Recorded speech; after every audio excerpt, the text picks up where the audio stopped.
Welcome back to I Did This Instead of Killing Myself, stand-up comedy podcast based in Greenville, South Carolina. It's the week of January 23, 2023. Oh, look at that. Welcome back to the show.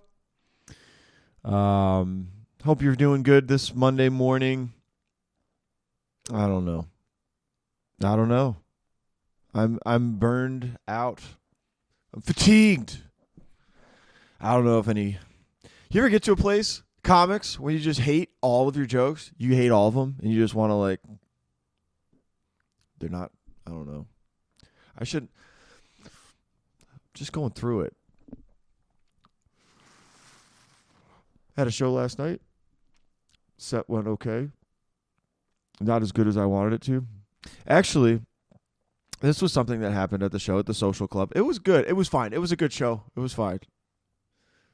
There's a guy that came, Richardson, I think his name is, and he followed on Instagram. He followed the show. He said, "Oh, you promoted the show you're going to be on," and he came. And that was the first time anybody had ever come to a show because they saw that I didn't know. And I was like, dude, oh my gosh, it's amazing. And then I offended some girls in the crowd and didn't go so great towards the tail end of the set, and It's whatever. It's whatever, dude. This isn't about, I don't know.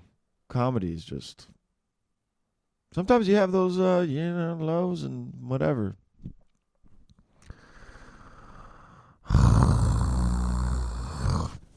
Gotta do it, though. Because otherwise, you'll just off yourself. It's better to do this than not do it.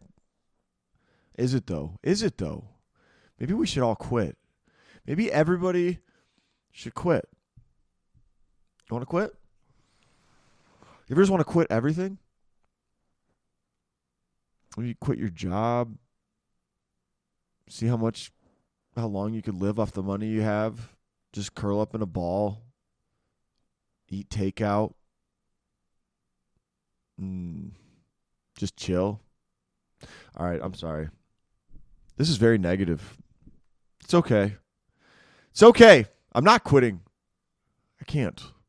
If I'm too far into it now, it'd be too embarrassing to quit. I'm wasting time. I don't know if anybody is... Sorry, Nat. Okay. Well, I'm just talking about our guest. Because our guest is very positive. Hilarious dude. Guest today, Nat Murray. Nat.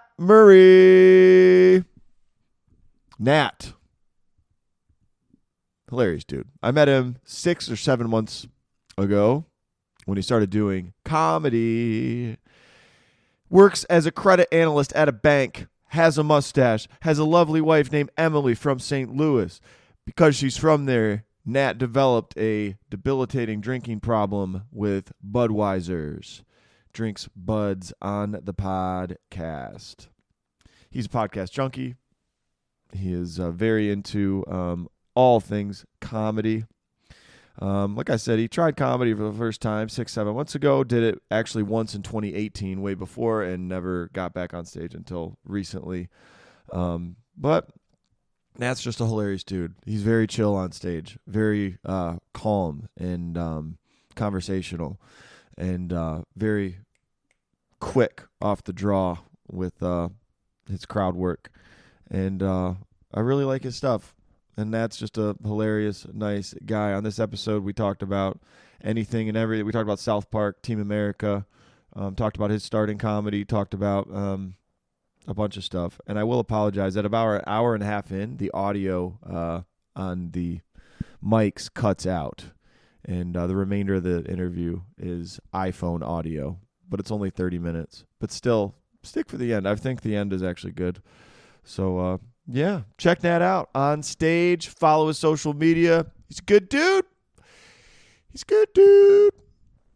All right. Before we get to the interview, though, here's what's going on this week in local comedy. The week of January 23rd, 2023. Coffee Underground. Tonight, No Expectations Comedy. 7 o'clock show, 6:30 comic sign-up. Travis Thubbin, Craig Holcomb. On Tuesday, we have Sharky's Pub. It's a new mic, 8 o'clock. Comics sign up at 7. New hosts, Cassandra Jane, Callie Patsafume, and Amelia Nelson. Also on Tuesday, we have the Art Bar in Columbia, hosted by Patrick Fowler, 8:30 show. Also on Tuesday, we have The Odd, hosted by James Harrod in Asheville, 9 o'clock show.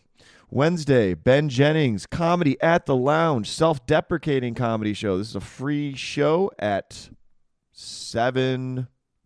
Shoot, look at the poster. I'm pretty sure it's 7 or 7:30. So yeah, it's a self-deprecating comedy show. So Will Kelly, David Husky, Bill Reiner, and Chris Wilson are going to shit on themselves. That'll be fun. That'll be a good show. I like all of those guys.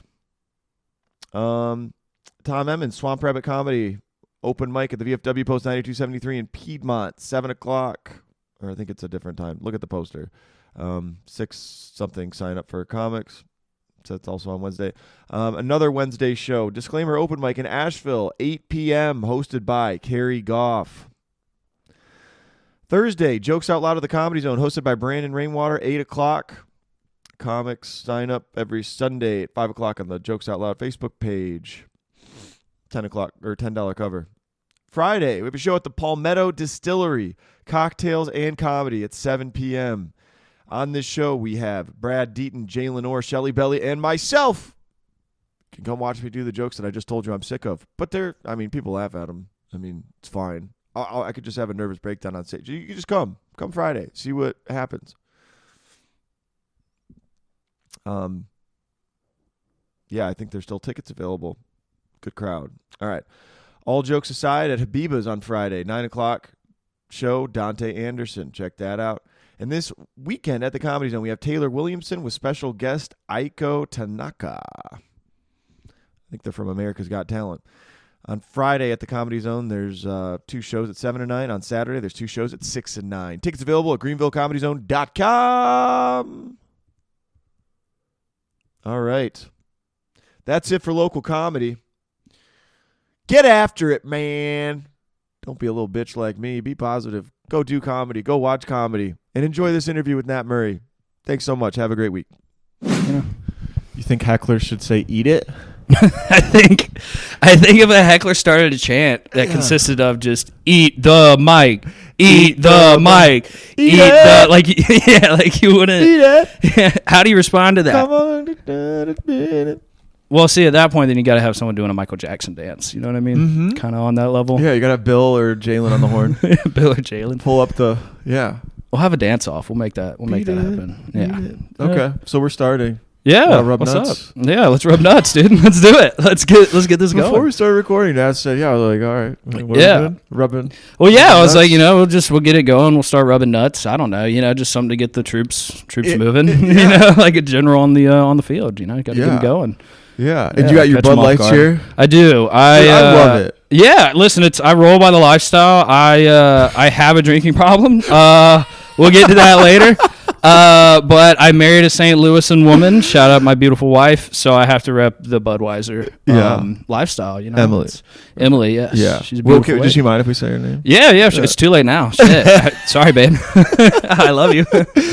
No, that's great. That's great. Are you a fan of Shane Gillis? I am, yeah, actually. I feel like that was coming. This is a question. This is a Gillis move. Exactly, it is a Gillis move. I've thought about that. I was like, that comparison's coming. On the Joe Rogan show, he did. How many did you watch that one? He ate a lot. Protect Our Parks episodes. I do. I'll watch some Rogan episodes with the comedians, but I watch all of the Protect the Parks ones because one of them's getting drunk or I think the last one they did shrooms or something like that. I think I heard about that one on Mark Norman's podcast. So the Protect Our Parks, just to explain to anybody who hasn't seen it, it's this thing they just started doing with the same 4 guests: Ari, Mark Norman, Shane Gillis, and Joe. Right? There's nobody else. Yeah, it's the 4 of them, and they work out really well. And you get 4 people that mesh. They're degenerates too. Hardcore. They're savages. Hardcore. They're really fun. Yeah, it's named after Protect Their Parks because they rallied it together with Ari Shaffir to announce that they were going to vote to not make a park in New York City a prison. So they were protecting the park, which failed. But now they just keep the name. They just roll with it. So. Which they didn't want to make the park? So New York City was don't quote me on this one, please. But New York City, I think, was voting to have a park either maintain itself as a park or they were going to change the real estate to be like a prison or a jail. Oh, I want to prison. say. Okay. I don't think a prison. That's pretty big, but a jail. So they had something about that. They were going to vote for it, and Ari came on saying something about vote. If you have influence, whatever it was. Again, I smoked. So weed, Ari's I being a forgot. politician. Kind of, sort of. It was pretty much just like, hey, like save this park, and Yeah. they didn't save the park. It doesn't surprise me that those guys failed in that. Yeah. Yeah. So it's a good time. It's a good time. No, I like it too. Even though I don't drink anymore, I love when people like. I don't. Shout out you, by the way. Way Thank to go you. not drinking, David. Thank yeah, you. You know what I mean? Like, I'm not doing that ironically. It's not. Way to go, David. No, I do no. appreciate it. Seriously, wait. The attention you get for sobriety is really incredible. It's people.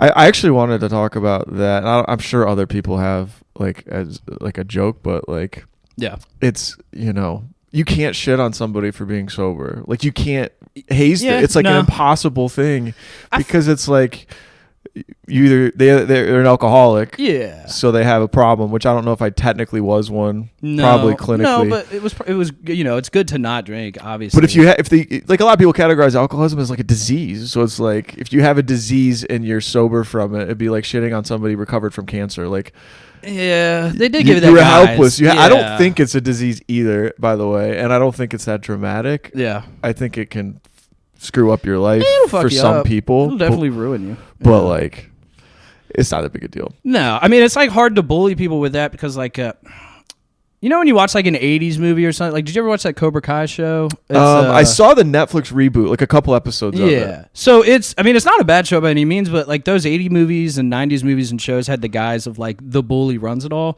You know what I mean? Like you have like some corny ass bully come up and is like, "What's up, loser?" And everyone's like, yeah. Like, no one does that anymore. You know what I mean? Like in today's era, like Back to the Future, Biff. Yeah. So if you see a guy being a dick, you're like, "Oh, alcoholic, you're weak." Everyone's gonna be like, "Shut up." You know what I mean? Like in the 80s, you'd probably get away with it. Yeah. But I don't. I don't think it has alcoholic. to be that dramatic if anybody wants to, quit or not quit. I do recommend it if people want to, but yeah, it's not like AA people. They get so and no offense to AA either. I guess it helps a lot of people. You But just cleared everything. Now you just rip into I hate that everyone. one line. I hate every person. Same. I do. Yeah. But AA, it's almost like a religion. I'm powerless. This is an addiction. Yeah. You're not powerless. No. I don't like the I'm powerless idea. You could fix shit if you want to. Just don't drink. I think it's different degrees. You know what I mean? Like I'm There are fat and different probably degrees. drink a little bit. Yes, there are. And drink a little bit too much. But then again, you have people that have real drug problems like heroin or something, and then your mind's just like not really in reality anymore. And so they kind of got to give them something. So Yeah. I'm willing to shit on AA and all sober people. No, but I did want to ask. So as someone who is sober, when you get that brought up, is it kind of like when you're now when you're on a comedian and you're on a stage and someone's like, "Oh my God, you do comedy?" And then for half a second you're like, "Yeah." You know what I mean? You mean when somebody brings it up in normal conversation? Yeah, they're like, "What, you do? Oh my God, that's so." I'm still early in comedy where I can be proud of that. But then you hear people that have been doing comedy for 20 years, and they're like, "I'm a construction worker." You know what I mean? Change the topic. But, you know what I mean? Yeah. Well, with comedy, when that comes up, I'm trying to be better about being happy to talk about it. Because my first instinct when I meet somebody is I do I cringe into my own I'm like fuck, which is ironic because we put out shit every week and it's widely visible on social media that we all are doing it. But I kind of cringe in the self-consciousness of comedy. When somebody asks about drinking, I don't give a shit. I'll talk about that. Yeah. But I'm trying to get better about that. Be I do comedy and I love it. Yeah. Why would you be ashamed of that? Yeah, that's true. I guess for me, it's I'm waiting for the joke. You know what I mean? Oh my God, you do. Oh my God, say something funny. You're like, oh my God, that's what do you say up there? And then you're like, buddy, this is not. This is not the time or place, and I'm not going to tell you a joke. Yeah, exactly. It's not going to look. It doesn't. No. It's not the right setting. No. But yeah, dude. So you've been in comedy 6 months. How many months? May, I want to say, so about 6 months, 7 months. 6, 7 months. Still fresh. Yeah, to this. dude. Yeah. We're learning the ropes. Yeah, and you and Alexis started on the same day, right? Somebody told me that, and I don't even know if it's true. I don't think me and Alexis did, but so I didn't really start, but I remember I'd moved out to Greenville in 2018 when I moved from Charleston and finished school, and I went to Comedy Zone like once. And I thought it was cool, and then I went again, and I went to Comedy Zone on a Thursday, or did you go to on a This weekend? was a Thursday. This is 2018, yeah. So Oh, I went dude. Up, yeah, I literally, if someone remembers it, I went up in 2018 and ate shit. Like, it was You did. bad. So it was technically, bad. you started in 2018. Yeah, but like, How long ago? Okay, so take me back there to your first set. So you went first to observe, and then I did. And then Yeah. what you? So I went. So when I went, I remember going, and it was not a good night there in terms of people showing up. And I think I was one of like 4 or 5 people. And Brandon was hosting, but Brandon was hosting with Tom, I think. This was before Tom kind of grew his hair out. Yeah. Was- He and Tom used to run it together for sure. Tom Yeah. actually had a killer joke, only Green Billions would get it, about Jay Gilstrap. And that one was, What was- because I remember hearing him say it twice. It was something like, Who is Jake? I'm going to Gilstrap? butcher it. You know what I mean? Let's just move on from it. We'll move on. Ask Tom when you see Moving him. on. Yeah, moving on. Moving on. Okay. But they kind of co-hosted, and I remember seeing... For some reason, the only person I really remember seeing was Tucker Lawson. I don't know Okay. why. Like, I'm certain other people that are in comedy now, if you Tucker remember. Lawson. Yeah, but he was an old episode. He's been on the thing a hot couple fella, of times. dude. I love some Tucker Dude, Lawson. such a good guy. He's an awesome person. He's a great person to talk I to. like him because he's very smart, and we can go on about everything. But okay, so you saw Tucker. Yeah. So this is the first night you didn't go up, but you were No. just watching people. No, I Okay. was one of maybe like 4 people in the crowd, just kind of sitting there. I think Brandon said something, because you know how Brandon's really good with crowd work when he was starting off the crowd, and I gave like a "ooh" answer. That, like, I probably thought was funny. And then I went up maybe like a week or 2 later. I don't even remember something like maybe a story from messing with a high school teacher. Like, it was the worst bomb I think I will ever have, but I was so naive. You know what I mean? Because you're just like, but I didn't think I did good. I was just like, oh wow. And then from that, How point did you on, feel I was afterwards? You felt like, wow, I did it, kind of thing? And then I guess, I don't know. The reason I guess I came back up, and every comedian can relate to it, you think you can do it. You know what I mean? Like, you're like, I'm going to, and then you realize that you're not good at it, and then you do it again. Yeah. And I didn't have the balls to do it again. So Okay. I just so kind of just that first time, and you didn't. Yeah. Then Yeah. At that time, 2020. there might not have been as many other mics in this. Well, there was coffee was Coffee. probably going. That's been going forever. Yeah. And maybe radio. Yeah, coffee and radio. So that was the first time I'd gone up, was after that, and then I just hid in the shadows until I was like, I'm Hidden- good at that shit. Just one day I'll do it. So You know what I mean? 2018 to 2022, Yep, there was a gap there. solid. But dude, that's awesome that you took that you came back, Mm-hmm. and because I've heard of comics doing that. Louis C.K. I know his story really well because he was my favorite, and he Binging his show right now. I bought it. It's wait, Louis, classic. Yeah, the seriously, I FX bought show. it. Yeah, Dude, I watched it good on FX rec, originally. man. Watching it again now. Good So much rec. funnier. Louis C.K. dude is he's got on Instagram now, and he's posting Mm-hmm. clips from Louis that are from the old episodes. And dude, there's so many gems in there. It's just it's like dark humor, but I don't know. I'm not going to try and explain it because I'm going to butcher it. But Well, yeah, I mean, it's great. Well, I can, I liked that show. Just quick sidebar, I guess, but the show I liked because it's so like creatively, it's kind of weird. It's not conventional in the structure. It's not linear. It doesn't follow like there'll be like some episodes that have a storyline through like 3 episodes, or sometimes it'll be like the old cartoons. Like, do you remember how it used to be with? I remember Nickelodeon cartoons. Yeah. I'm older than you, but. There'd be 2 you're old as stories. hell, There'd be dude. one for the first 15 minutes and one for the second.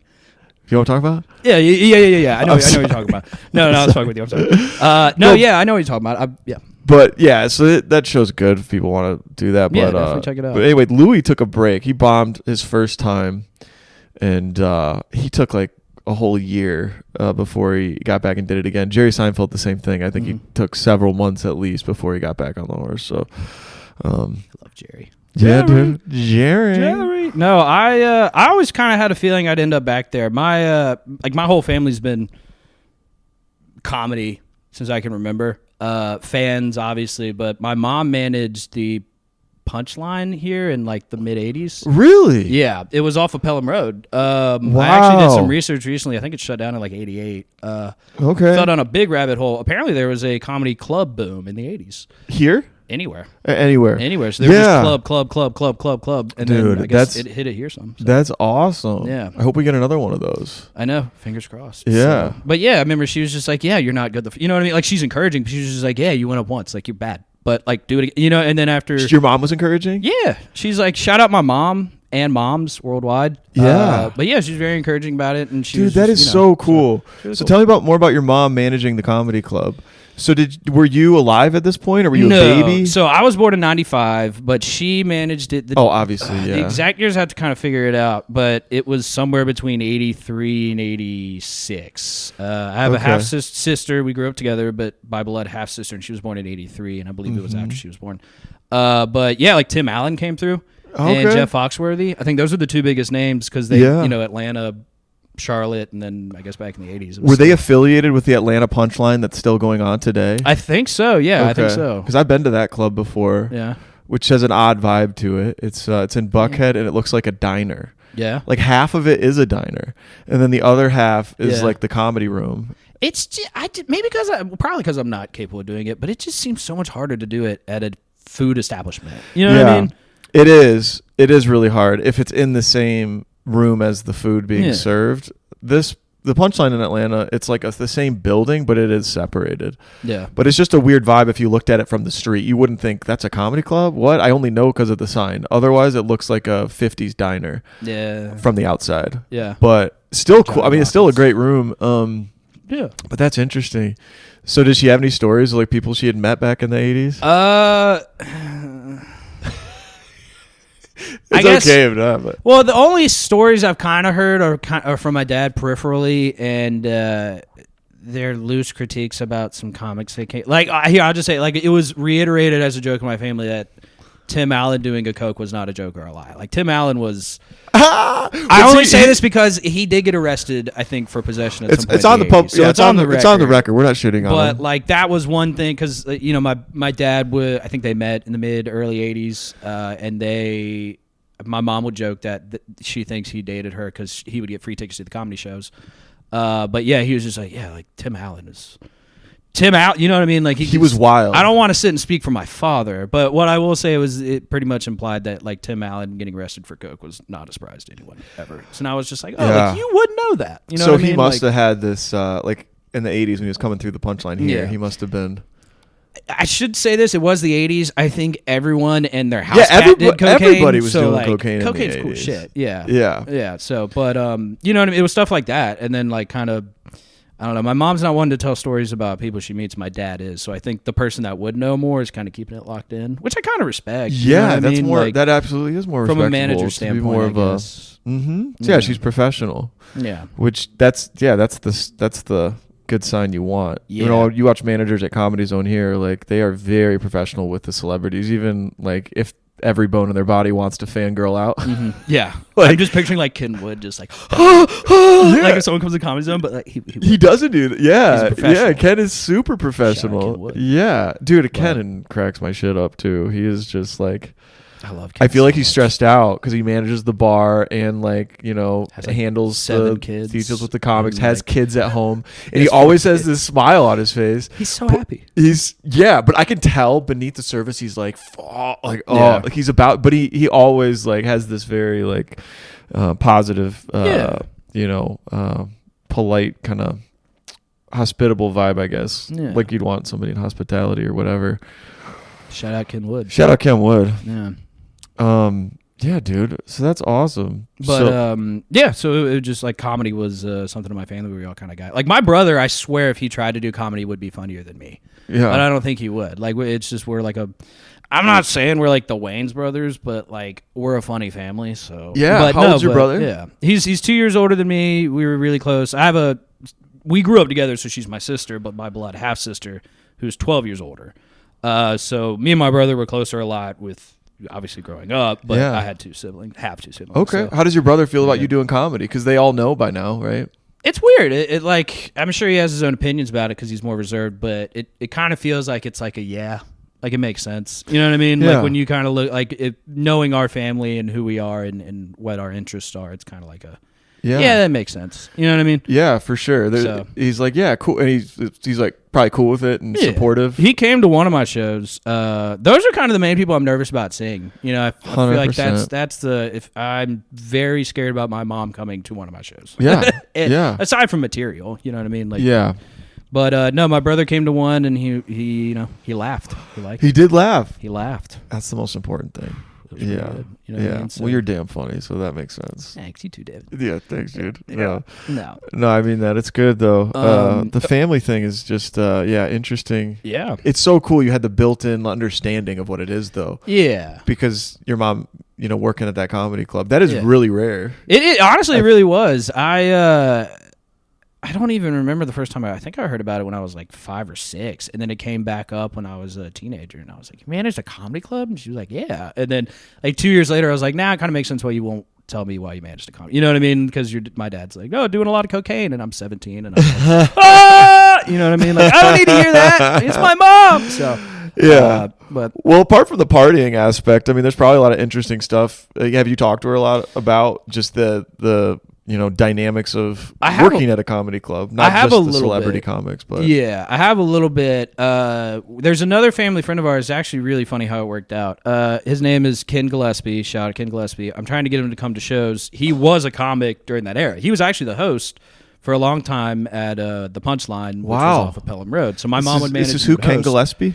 Ken Gillespie, Kenny G. Kenny G. Yeah, shout out. But my older brother is 2 years older than me, and one of his best friends growing up, his name is Webb. His dad is Kenny G. So Okay. by the ties of Greenville, Kenny G was always around. We'd go on vacations with the family and whatnot, and so he was the comic in the room. You know what I mean? Like you see a funny person, but then now that I'm doing comedy, and you do too, when you meet a comic in the room, you can tell there's a different aura. You know what I mean? Yeah. Like they're waiting to say so, and then that was also kind of something too growing up. Yeah, And like the seasoned veteran. Yeah. Like how long had he been doing it?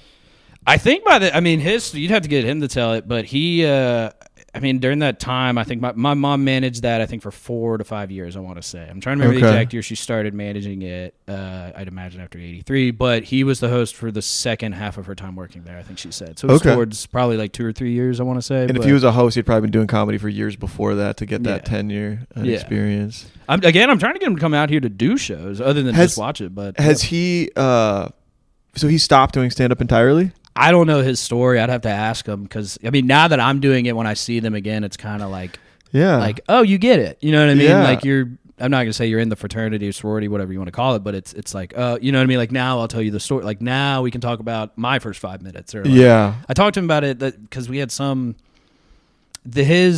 I'm throwing a lot at y'all. But so me and my wife got married recently, and Kenny G and his wife, who are close family friends, threw us a bridal party or wedding shower or something. I forget the Awesome. terminology. And so I talked to him a little bit about comedy there, and he was just like, get your 5, then get your 15, and then he was telling me a little bit about it. But you know, Yeah. it's like I don't know if you've met someone who's older who you knew before comedy, that now that you're doing comedy, you can. Yeah, well, dude, you know what I mean? totally. So how I think about that, what immediately came to mind is not so much people I had known before, because I didn't know any comics before I started doing it. But people that I like see, like Travis or like Asheville comics, like Cody Yeah. Hughes, or any of the comics have been doing it, Shout out for Justin 5. Blackburn. Justin Blackburn, Yeah. exactly. Like there's guys like that like I am nervous to talk to because I don't want to sound stupid or like immature, or like I don't want them to not like me or Yeah. form an opinion about, oh, he's just another new asshole. Like, Yeah. so like there's that, and then it's nice kind of like how like I just try to like just do sets, Yeah. say what's up, and like if they want to talk, they'll talk. Yeah. And it's nice to see like the more you hang out with them, and hopefully the better you're getting, and like just like the little improvements. And then when Mhm. they say good set to you, then it's like, oh my gosh. And then maybe we'll talk about like comedy Yeah. stuff, and they'd probably be down to talk way about it more. I Yeah. feel like, but I feel like there is that delineation though between like new people, like when you start, like you kind of get closer with the group that you started with. Like they say that like there's different classes. Yeah. It's like your graduating class or some shit like that. I remember what you'd said about me and Alexa starting at the same time. Me and Alexa didn't start at the same time. I think she started a little bit before me, and Jordan started a little bit before me. But the first night I came back and went to Comedy Zone, and it was Calvin's first night back. Oh, yeah. And Calvin didn't go up, and I didn't go up, but I think Calvin might have gone up a day or two after that and went up. Shout out my cousin Calvin. If y'all haven't seen the episode, watch it now. Wait, he's Calvin not your cousin, Murray. is he? Yeah, you don't see the resemblance? I'm such a...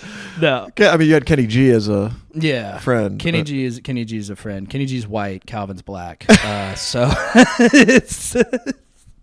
Keep it up. We're name dropping like a mother, dude. Yeah, Yeah. That's how we roll. It's good. No, but me and Calvin, I think we kind of came back into it about the same time because I think he started before, I want to say. Yeah, and there's great. We started within a couple of years of each other. There's not going to be a huge. I mean, depending on how hard people are grinding and stuff. Yeah.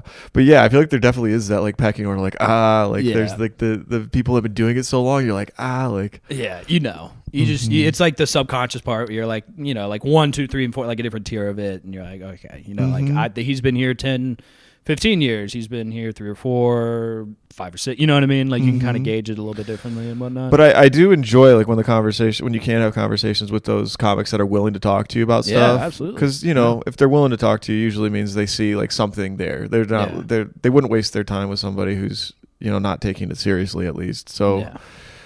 Feedback about jokes. Like I hate getting feedback about jokes. I'm like the audience is the feedback, and I'm very sensitive if I. Yeah. And I need to get over that.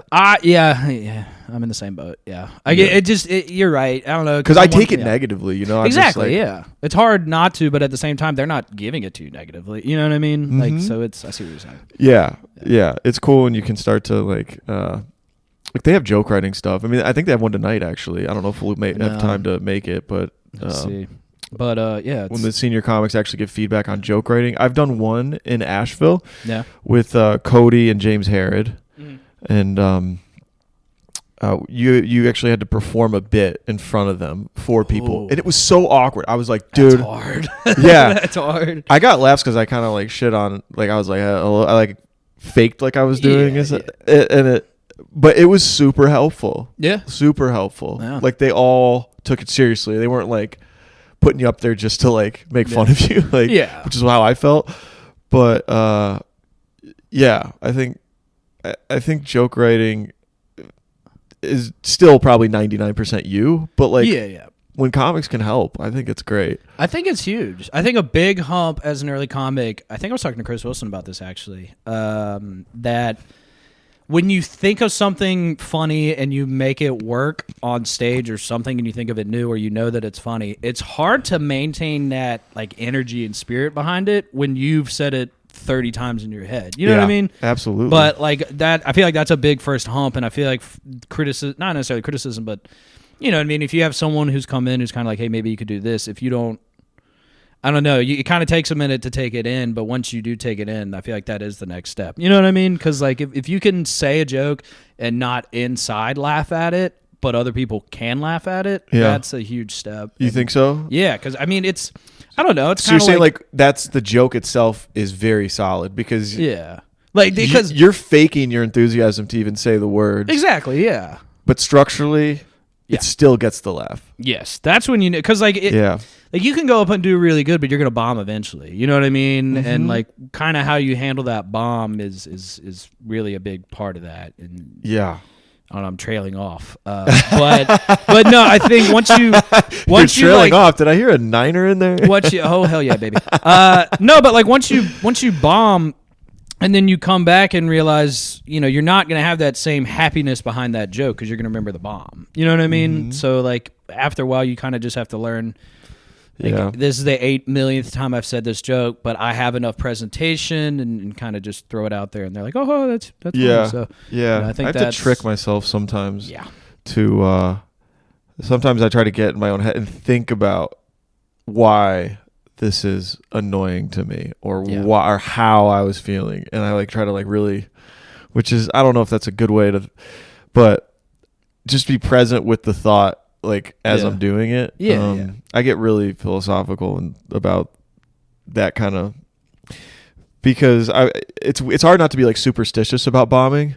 Yeah. Because you can like blame any number of factors on why the crowd sucked, or like, you know, the lighting was bad. I got a bad spot in the lineup, you know, whatever. Yeah. But there's still a million factors that you got to like figure out. Yeah. Like, what can you control? You can control where you're at, and they'll feed off your energy, hopefully. Yeah.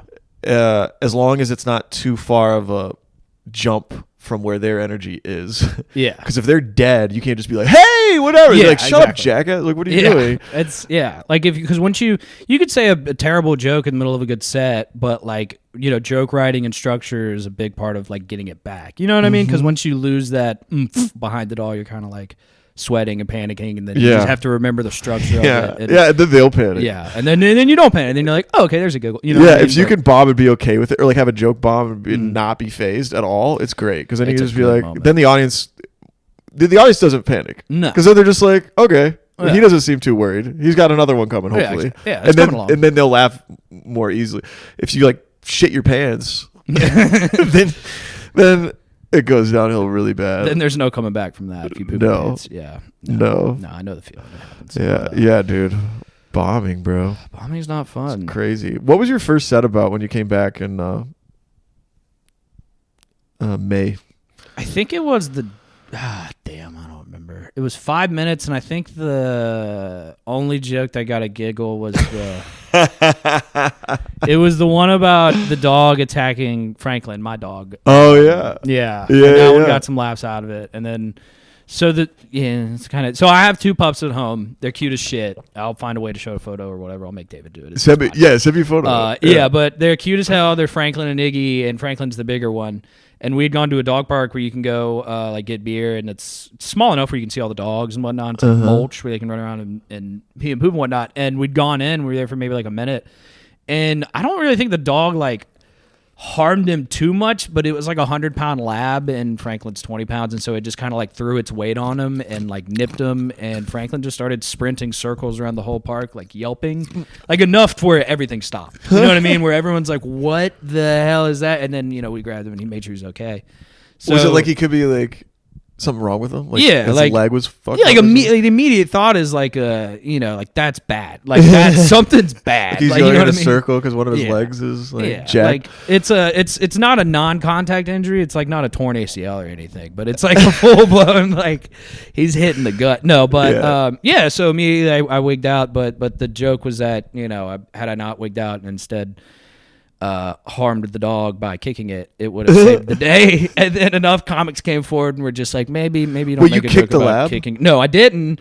But in the joke, I had said that I should, and then all the comics were like, maybe don't make a joke about kicking a dog. And then I was like, oh, that's fair, okay. And then I had to. No, I think kicking a dog is hilarious. I like kicking them, but I can't say it on stage. well, it's not hilarious. Obviously, don't kick your dog, but like, fuck. Like, I mean, like in the context of a dog that's 5 times the size of my dog attacking it, you know what I mean? You gotta get primal. You know what I mean? dude, you're punching. So- You're punching up, dude. You're kicking the big dog. You're It's not a kicking the hefty- little dog for not being tough. Yeah, the rest were I think fart jokes. And that was like the one bit where people were like, "Ho ho!" And then so it was like, all right, I can maybe do this. Fart jokes, dude. Yeah, fart jokes are good. Dude, I don't have any fart. Actually, I have one fart reference in a joke, but yeah. I'm working on it. You guys working on some fart material? I have a poop material, but no. You have poop material? Yeah, dude. If you don't have poop material, what are you doing? In this I know. industry? You know what I mean? No, the best Dude, is I need a good poop joke. The best is, I don't want to quote the whole thing. It's a Carlin bit, but he goes on this long, George Carlin, he goes on this long rant, something philosophical and very thought provoking.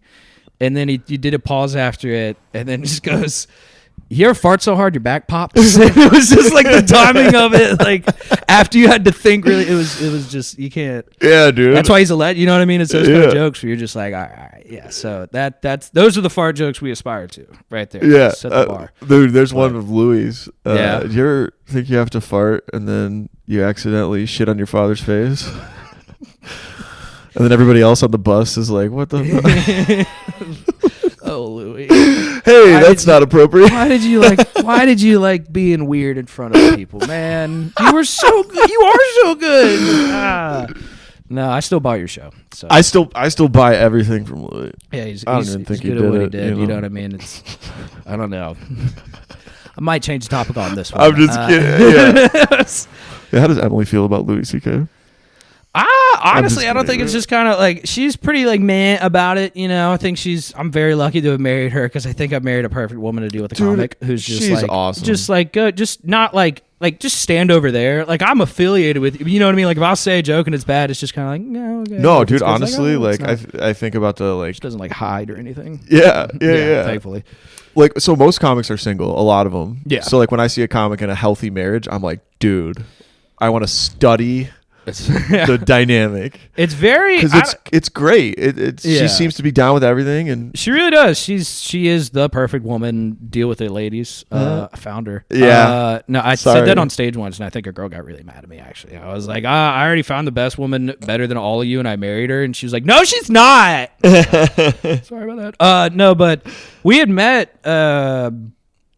2018 actually, about 2018, so it was before I did comedy, you know what I mean? And then now that I'm doing it, I think it's just kind of like I've witnessed you for 4 years just watching podcasts and just watching this, that, and the other. Dude, so that's what you spent the time doing. Between the first time on stage, did you find that you were like more hooked into like comedy podcasts and shit? Yeah, so I started listening to podcasts when I was in Charleston. I think it was probably like 2017, 2016. And I listened to a lot of the Barstool ones because you're a white college kid. That's what all other white college kids listen to.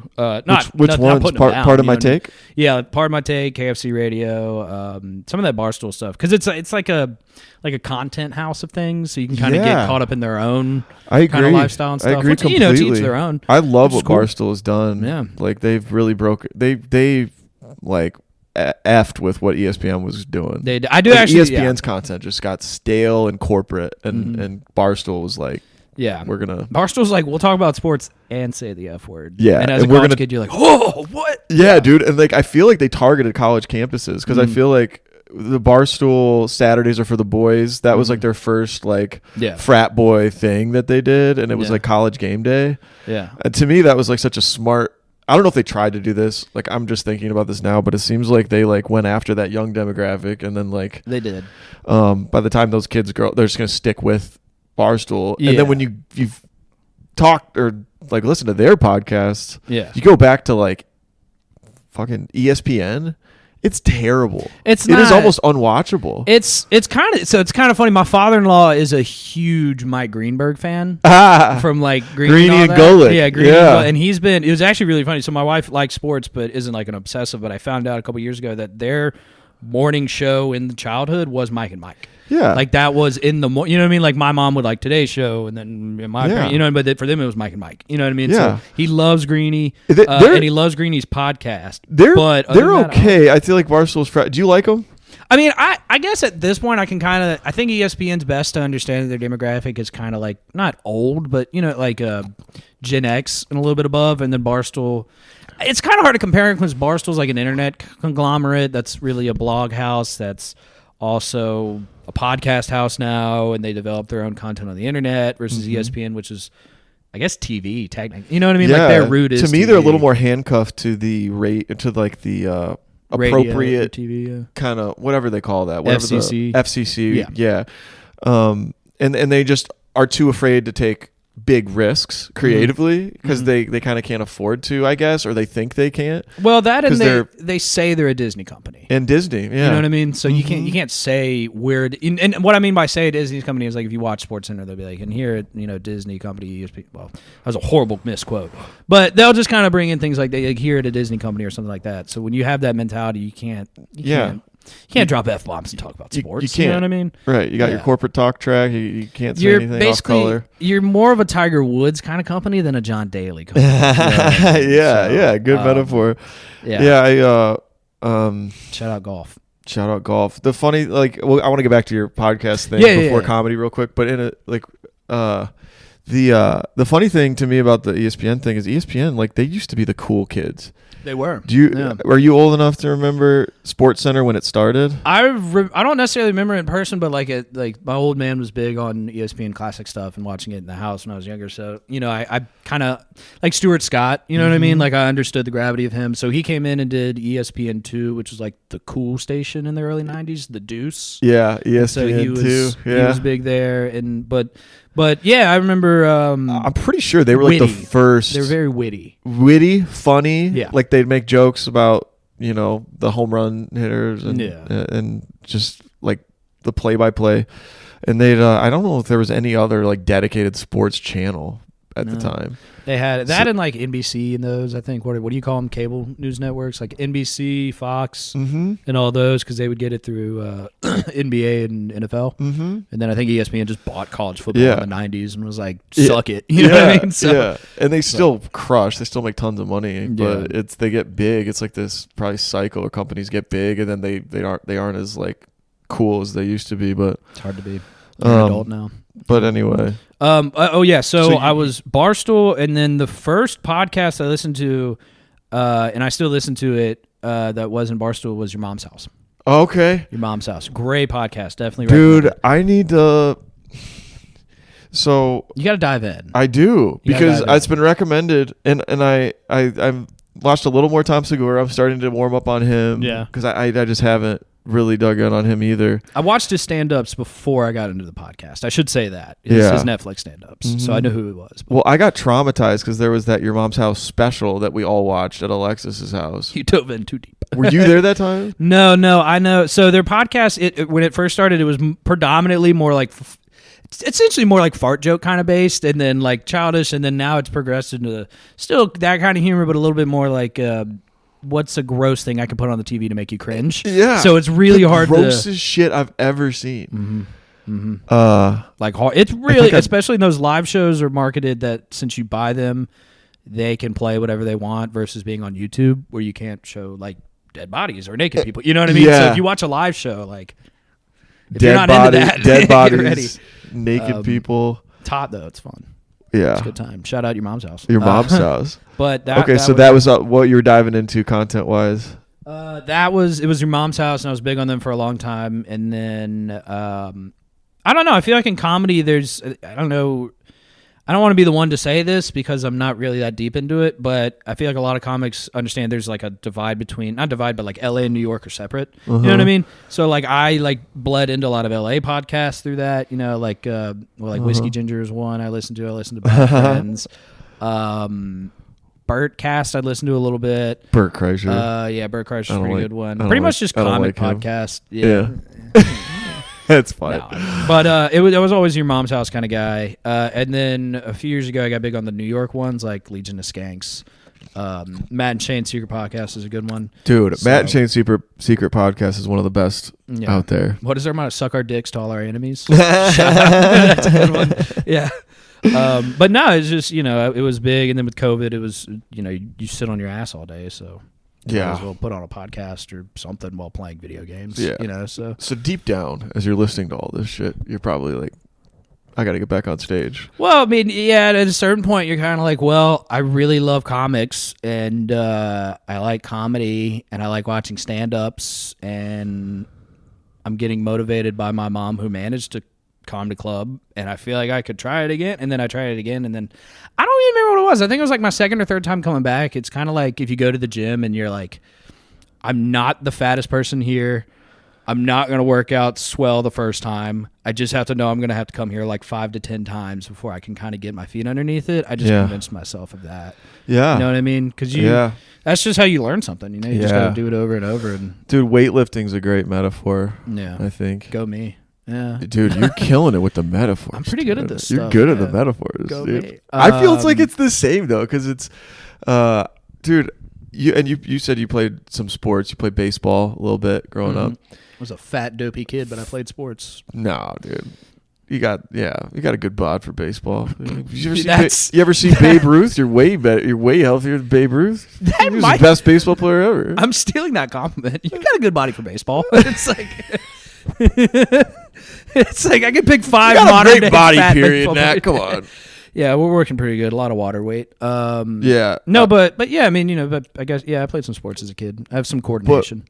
Yeah, have you ever weightlifted for a sport? It's like I was always like insecure about being too skinny, and I just remember the first time my dad had a weightlifting set because I was like, I need to figure out how to weight lift. And Yeah. it was like this little piece of crap thing. They were like concrete weights. Yeah. So it's just like plastic with concrete inside of them, and this rinky dink bar that couldn't even. I don't even know if it was gonna hold together. Like we got in a garage sale or some shit. Were you the oldest? I was the oldest. So there was a different. Okay, I'm the youngest. You're so the like, youngest? yeah, but like, go ahead. Yeah, like the older siblings hopefully can help younger if they're doing sports and Well, stuff. that and like, so my brother is the older. Obviously, I've said that. Yeah, 2 years. Deal with it. 2 years older, right? Yeah, 2 years older, so we're pretty close, but in age. But like my dad, I don't know. You know, when you have your first son, it's a little bit different. And then I was a little bit more like my mom and a little bit weird and quirky. So I can remember my dad like showing me that I could lift weights when I was like 10. There was a moment of like, all right, I think he might learn it. You know what I mean? Versus like, I feel like if you're the oldest son, it's kind of like, well, now's the time to teach my son. You know what I mean? Yeah. Like it's a little bit different, first versus second. For sure. So, but anyway, so your dad was. Well, yeah, I just remember how discouraged I was at first because it's like you're so skinny, you can't do anything. Yeah. And when did you get tall? 'Cause you're I was tall always now. kind of taller because I'd eat a lot, but I'd be a string bean. I was always on the taller end, but Okay. but I was so insecure about that. I didn't want to look like kids were mean. I didn't get this so much, but like if there was a skinny kid, it'd be like it looked like a Holocaust victim. You said it. Say shit like that. Kids would say shit like that. They'd just be like, "Oh my gosh, that's horrible." Dude, I was a fat kid. I got the other end. Yeah, I know so exactly what you're talking about. Dude. It's both. Being overweight, I mean, it's probably even worse. I remember coming out of a bathroom and there's a kid standing in the door, and like I was trying to walk past him. We had an awkward pause. He just looked at me, and I was like 11, and he goes, "What are you gonna do? Eat me?" And I was like, you know what I mean? Like I had to just move on with my day. Like and then you go home and think about it. But no, but so you lifting weights. Well, yeah. So just I love stand-up metaphors, but yeah, it's like little by little. Like you figure it out, and like you don't get there without doing it multiple times a week. Yeah, which is similar to stand up. And dude, I remember like to defeat the skinny phobia I had. I was like Googling I don't even know if Google was. I was on the internet, looking for how to gain weight. Yeah, and there was so much stuff I read about like protein and how you have to eat or how much you have to eat, and like I had to eat a shit ton to gain a pound. Yeah. And then the lifting and stuff. But like gradually over time you look back and you know. And you're like, oh, puberty. You know what I mean? Yeah, you're like, puberty puberty had to catch up. You know what I mean? Puberty catches up, obviously. Yeah, that's a big part of it. And because I was like a fat whale of a human, and then at like 16 I got a little bit taller and then lost a little bit of weight. But yeah, for sure. You just got to finish puberty. Well, the other part about the metaphor that kind of I think is true is the fact that like if you don't lift weights, if you like lift weights constantly for a couple years and then you take 1 or 2 weeks off, when you come back it's going to be harder to get back to what you were lifting. A lot harder. Like you'll be able to tell. Yeah. It's like you can't really take time off. It's like a lifestyle for like whatever. Well, that's what like they were saying, like I was listening to your mom's house a lot during COVID, and they were saying that where they would just like groan about it every few weeks. They'd be like, I know I'm not good at stand up right now. You know what I mean? Because no one was doing it. So like after like 2 months of doing no during COVID they were saying? Yeah. So like if you're doing no stand up for like 2 months, no matter who you are, you're going to be like, oh, I'm going to suck at this when I go back. So The nice thing about those kinds of things, I think the muscle memory is still there, like the frame is still there.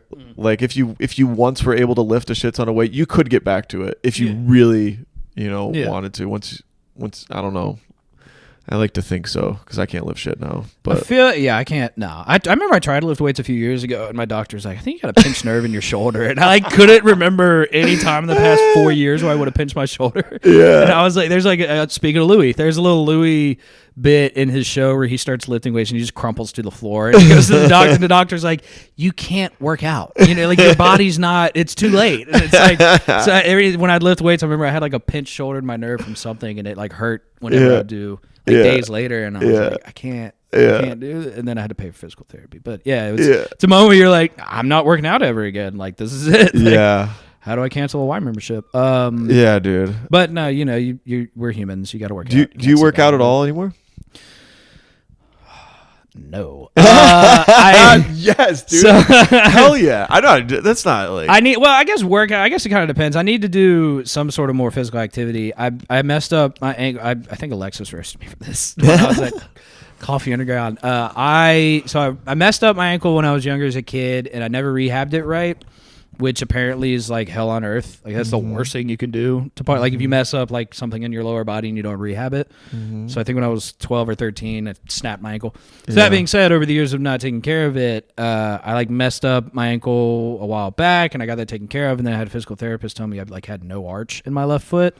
And because of that, I have no, like, I could, like, the wind could sprain my ankle. Like, if I just did any physical activity and landed you're wrong. Not balanced right. Yeah. So if you give me any excuse, it's been like a year and a half. Like, no, I just need to, they were like, yeah, they were no like, arches. Nah, they were Can't like, do the 5K. Nah. They were like, do these exercises, your ankle will get better. It's kind of bad. It's like every other day I'm like, I'll do the exercises. And then, like, I'll forget. And then the next time I do them, I'm like, I haven't done the exercises in 4 days. Like these are like, what am I doing with my Dude, life? Like, I could not stick with PT either. I had back surgery a couple years ago, and yeah, dude, microdiscectomy. That's a good word. Yeah, they take a little slit in your back. Multiple sclerosis. That's another good word. Sorry. I don't have multiple sclerosis. Good. I just like the word. What is multiple sclerosis? I don't even know. It's like skin rash supreme, I think. It's not good. Yeah. Sorry, I cut you off. My bad. No. So I don't care if anybody. I don't know if anybody cares. Microdiscectomy. It's an incision about this big. Okay. And they go in, and it's like disc material that's pushing on your descending spinal cord. Oy. It's like they described it as crab meat. The discs between the bony part of your spine that you can see on a skeleton. There's the disc material. It's like shock absorbers. It's like crab meat. Yeah. And if it gets like pinched, it'll herniate, which is bubbling out. Yeah. And a hernia will maybe go back. But if your disc ruptures, then like there's like it's like a jelly donut too. So there's jelly in the middle and like crab meat on the outside. Yeah. It'll like rupture, so it's like torn, and it'll be pushing on the spinal cord nerves. And when that happens, it can be really dangerous because like I was having tingling and no feeling all the way down to my foot. Oh yeah, it's a spine for and you. It's just like spasming, like it looked like you get a Charlie horse kind of, but up here, and it like wouldn't stop. So it was like spitting electricity down intermittently. Okay. And but yeah, the surgery, they just go in. Did it help you? Yeah, the surgeon described it to me as like taking a thorn out of a lion's paw.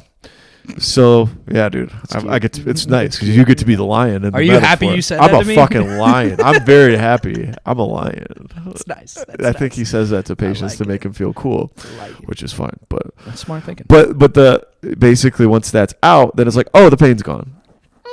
Now the bad part is you only have a certain amount of disc material, so it could always like rupture again Yeah, they just scope it out. But I had to do PT for that, and I hated it. I don't doubt it. Because it kind of sucked, and then when they give you the worksheet to do at home, I don't know. If my back wasn't in pain, I didn't feel the need to do it. So I was like, I kind of... So for anyone who isn't a piece of shit or an athlete, that's really the only in between here. But for anyone who hasn't had to do PT, it's more or less just, hey, do these exact exercises every day or more, and never forget to do it. It's like the retainer of exexercises. It's the retainer of exercises. Yeah, quote. Yes. Yeah, what is it? Clip it! Clip it, dude. No, but yeah, it's PT is... So you have to just do it, and like you'll forget after like a month. So yeah, I think jaw feel. Did you do it in person? I did it a little bit, and they were like 4 visits, $2,500. Yeah, I was like, all right, I can do that at home, you know. Yeah, I feel so like then most I just people... went home and didn't do it. So I'm still fucked, but you know, no. I think that's the good part though. Do it when you're in person. And, While we're on back stuff, I saw a diagram. This means nothing to what we're talking about. I saw a diagram of like what bone spurs are. Oh yeah, dude, that sucks. In your it's back, literally like if you see a back, like you said, like a little jelly donut in between. Bone spurs are where your bones like we're gonna grow like teeth. Like they just like your bones extend. Yeah, and so those are hence the spurs, and then you just have extra bone. And then, I don't like that. And there's a lot of nerves. Yeah, it's right there because the bone's not supposed to be there, so the bone will grow out, and they're super painful. I think, right? Yeah, I'm knock on wood, don't have that. The only knowledge I have of a back was when Tiger Woods got his back fused. Mm-hmm. You know, like I'm not that big of a golf fan. That was his lower. Okay, yeah. I forgot that. I should have remembered that. The Yeah. L5S1. That's Yeah. what they were saying on SportsCenter all the time. It's the Yeah, most L5. common one Yeah. that gets injured. Yeah. And I only know that because my surgeon told me. There's only sex addicts. He said, have "Hey, it. this is the same level Tiger Woods got operated on." It's like, oh my gosh, give me the surgery. Hell yeah, dude. Give me the surgery. Yeah. I don't care what it costs. I want to be like Tiger Give it Woods. to me now. Yeah. He played in something, and you could just see people on the internet were like, it's the fusion. He's going to be back. It's the fusion. And then he won something. He put an erector set in his back, and it'll never be the same. But yeah, Tiger just Woods. fuck me up, fam. If you know Tiger Woods and you haven't seen Dave Chappelle's mocking of Tiger Woods in Chappelle Show, you're you're missing out. It's so fucking. Oh, Oh. I'm so glad to finally have a home. I've always wanted to say this. I always wanted to say, yeah, we're not. For shizzle.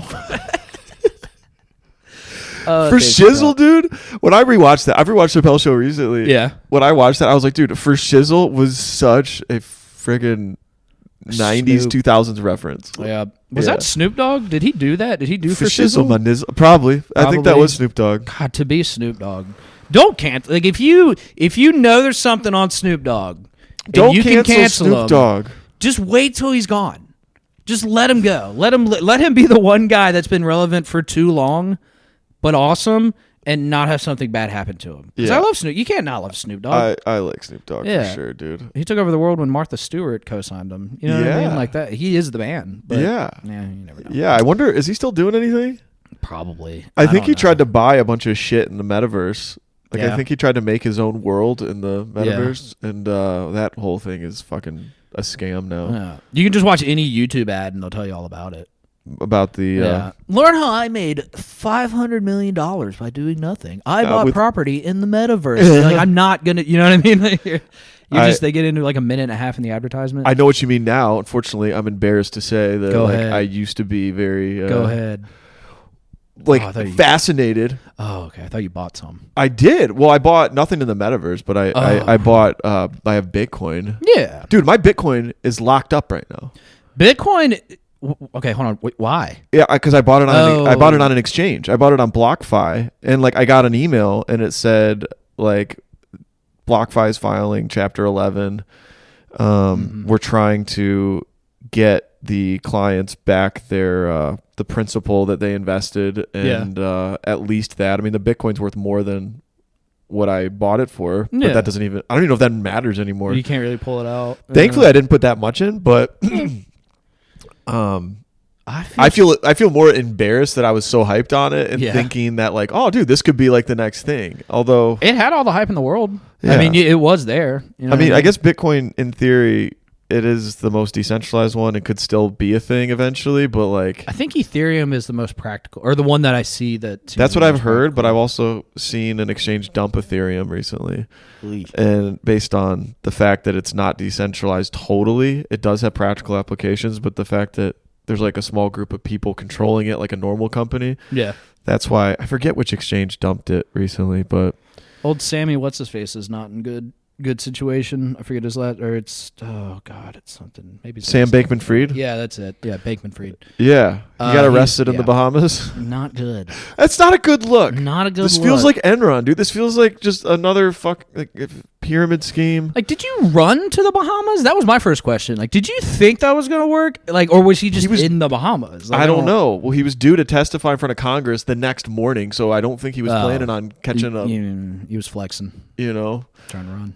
I don't know if he was going to come back for that testimony. Like, yeah. I mean, damn. Yeah. What is it? I saw something about his bond. I mean, it seems like a great 250 million. scam if you could like Yeah. get all these people hyped on it. No FDIC guarantee necessarily. I although- feel like a complete idiot because I had a weed dealer in 2015, 2016. Shout out Graham. Thankfully, you never told me your last name. But he tried to get me to like buy weed with Bitcoin. But like he would because I would see people come over if you've ever bought weed, you've definitely bought weed somewhere when someone else is buying weed. So you've seen, like you've gone to your guy's house. I don't know what and you're I talking remember- about. Yeah, it's 2022. You know what I mean? Like, let's let it fly. No, well, actually, we're in the South. I I think that's illegal.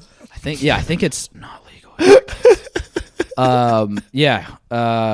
didn't tell me his last name. I'd love to say it now, but no, he But he wanted had, to, he wanted to take Bitcoin. Yeah, they'd for have payment. wallets, and they were like nerdy kids. They weren't like some dirtbag dude. Like they were smart people, and they'd be like, hey, dude, like you have your wallet. He's like, can you just send me like 0.2? You know what I mean? Like they would communicate. Like they didn't even say Bitcoin, and then he was just like, why don't you just get some in a wallet? And this was 2015, so I could have. And I just remember now being like. Like even if I did what he said and didn't pay attention to the Bitcoin, if I had like one of those out of what I could have, If you had one Bitcoin at one point, it was worth $70,000. I could have left my wife. I could have been. No, I'm just kidding. $70,000. Imagine if someone. No, we're gonna cut that bit. What if you just bought like 10 Bitcoin? I would never leave my wife for any money ever. No, but if you bought like 10 Bitcoin in 2015 when it was worth like hundreds of dollars, you would be a millionaire right now. Do you watch South Park? Yeah. No, well, there's one character and there's an episode, Craig, and he's like, Craig, if I had this, I'd be so cool. I'd be so happy. God, you beat me to it. Yeah. I'd be so happy. If I could swear. South Park. It's only a matter of time. No, yeah, Bitcoin's cool. South Park's cool. Craig is cool. Beer's cool. Craig's cool. Who's your favorite South Park character? I mean, you got to put love that Timmy show. in We the haven't top talked three. about it on here. No, no. South Park's like a pillar of our. What's the word for it? I mean, it's been around since like the late '90s, and it's just generation. Yeah, I guess generation's fair. I mean, like it's kind of hard because it is a cartoon, so on the surface it's hard for people to kind of take in. But once you watch it, it's like, oh, like you had one big joke making fun of something, and then you had like 17 other jokes that were all very intelligently thought through. Yeah. And it's very witty. I don't know. I'm not gonna suck South Park's dick all day here, but it's an amazing show. So yeah, I can quote for days. Well, we're talking about theory of comedy, so I realized something. Somebody else made this point on a podcast, I think. So it's not mine, but it makes sense though. The reason South Park is set like the way it is, cartoons or like it was like paper cutouts, I think originally. Yeah. The reason it's fourth graders and like it's so they can get away with so much more. Because if it's kids, cussing or doing ridiculous, it's just kids. It's just animated. So they can get away with being sad. If adults were acting like that, it would just be weird. It wouldn't like be as funny. You need to have like, oh, it's just kids, so it's kind of innocent. And then that helps them get away with awful shit. You can do whatever you want. And then every now and then they throw in an episode that gives like perspective, like the one where Bebe got boobs, and then because they're like in fourth grade, and then like all the boys are like, "Oh, hey, Bebe, let's hang out," and then when all the guys get together, they just turn into like cavemen, where they turn into and just start throwing rocks at each other. Great episode. So great episode. And then they have Cartman, who's just the biggest asshole, but shit goes wrong for him. I quote it like I have a problem where I like quote things from shows just in any situation and it's stuck in my head. And one that I quote anytime I go through, like West Greenville or anywhere else in the hood, is when Cartman goes to Kenny's house and he goes, "What was it? It's the Elvis song." On a cold and gray Chicago morning, another little baby child was born in the ghetto. In the ghetto. Yeah, every time I'm in the hood, I just sing it in my head. I'm like, in the ghetto. Yeah, in the ghetto. My dad laughed at that. Like that's when I knew it was funny. Was when my dad watched South Park. Like, that's funny.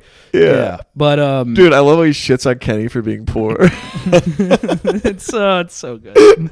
It's so good. I watched Team America not too long ago either. That's made by them. I love Team America. The America Fuck Yeah song. That's a pillar in America. Yeah. So I like the line when she's like, I can't get involved with you because I'm too afraid that you're going to die. Yeah. And he's like, well, I can't promise you that.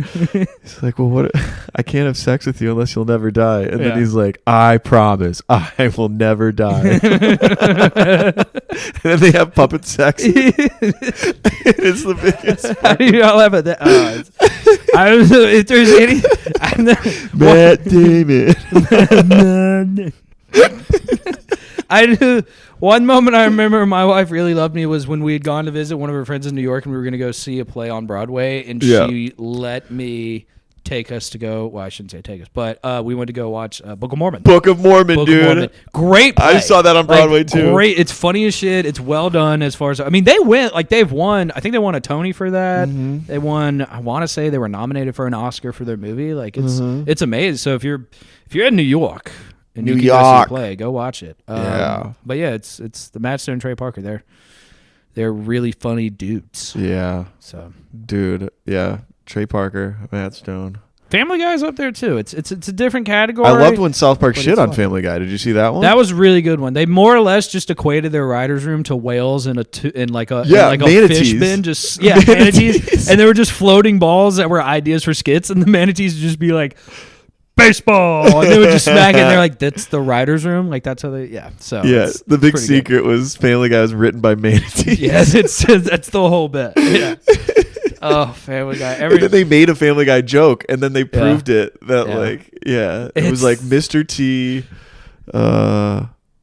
What was it? I know what you're talking about. I'm blanking on the actual joke, but yeah, it was just a random combination. Want some Mr. T? They had he's Mr. T selling tea in a stand. They had one.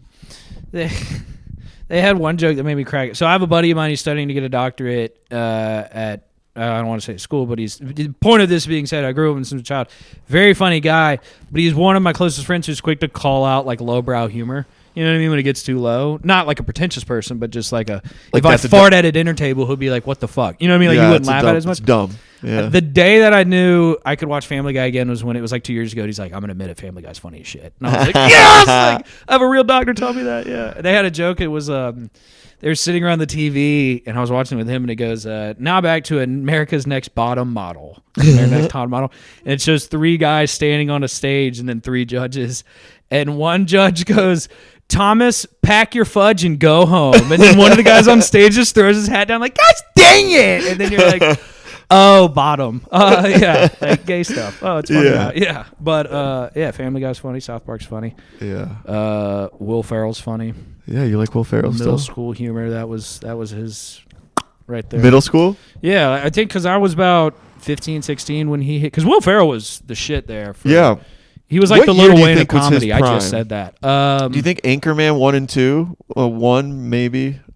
I guess prime wise, I'd have to say I think Talladega Nights is probably his prime because that's when because that like avenue of comedy was the same avenue as like Vince Vaughn and Owen Wilson. You know what I mean? Mm-hmm. Like he was in Wedding Crashers, so like his era was kind of after that era, after that Ben Stiller, Vince Vaughn kind of Dodgeball. You saw that movie? So I think Will Ferrell was the guy with like Talladega Nights and then Step Brothers. So I think those are his two. But like Anchorman is probably his funniest movie. I think. But it was. I'm trying to remember which one came out first. I think Anchorman came out in 2003 because I have a memory of seeing that with my dad when we moved to Green Bay, and that was hilarious. And I feel like he was a big SNL star. Yeah. But like some SNL stars make the jump into movie star and some don't. So it took a few.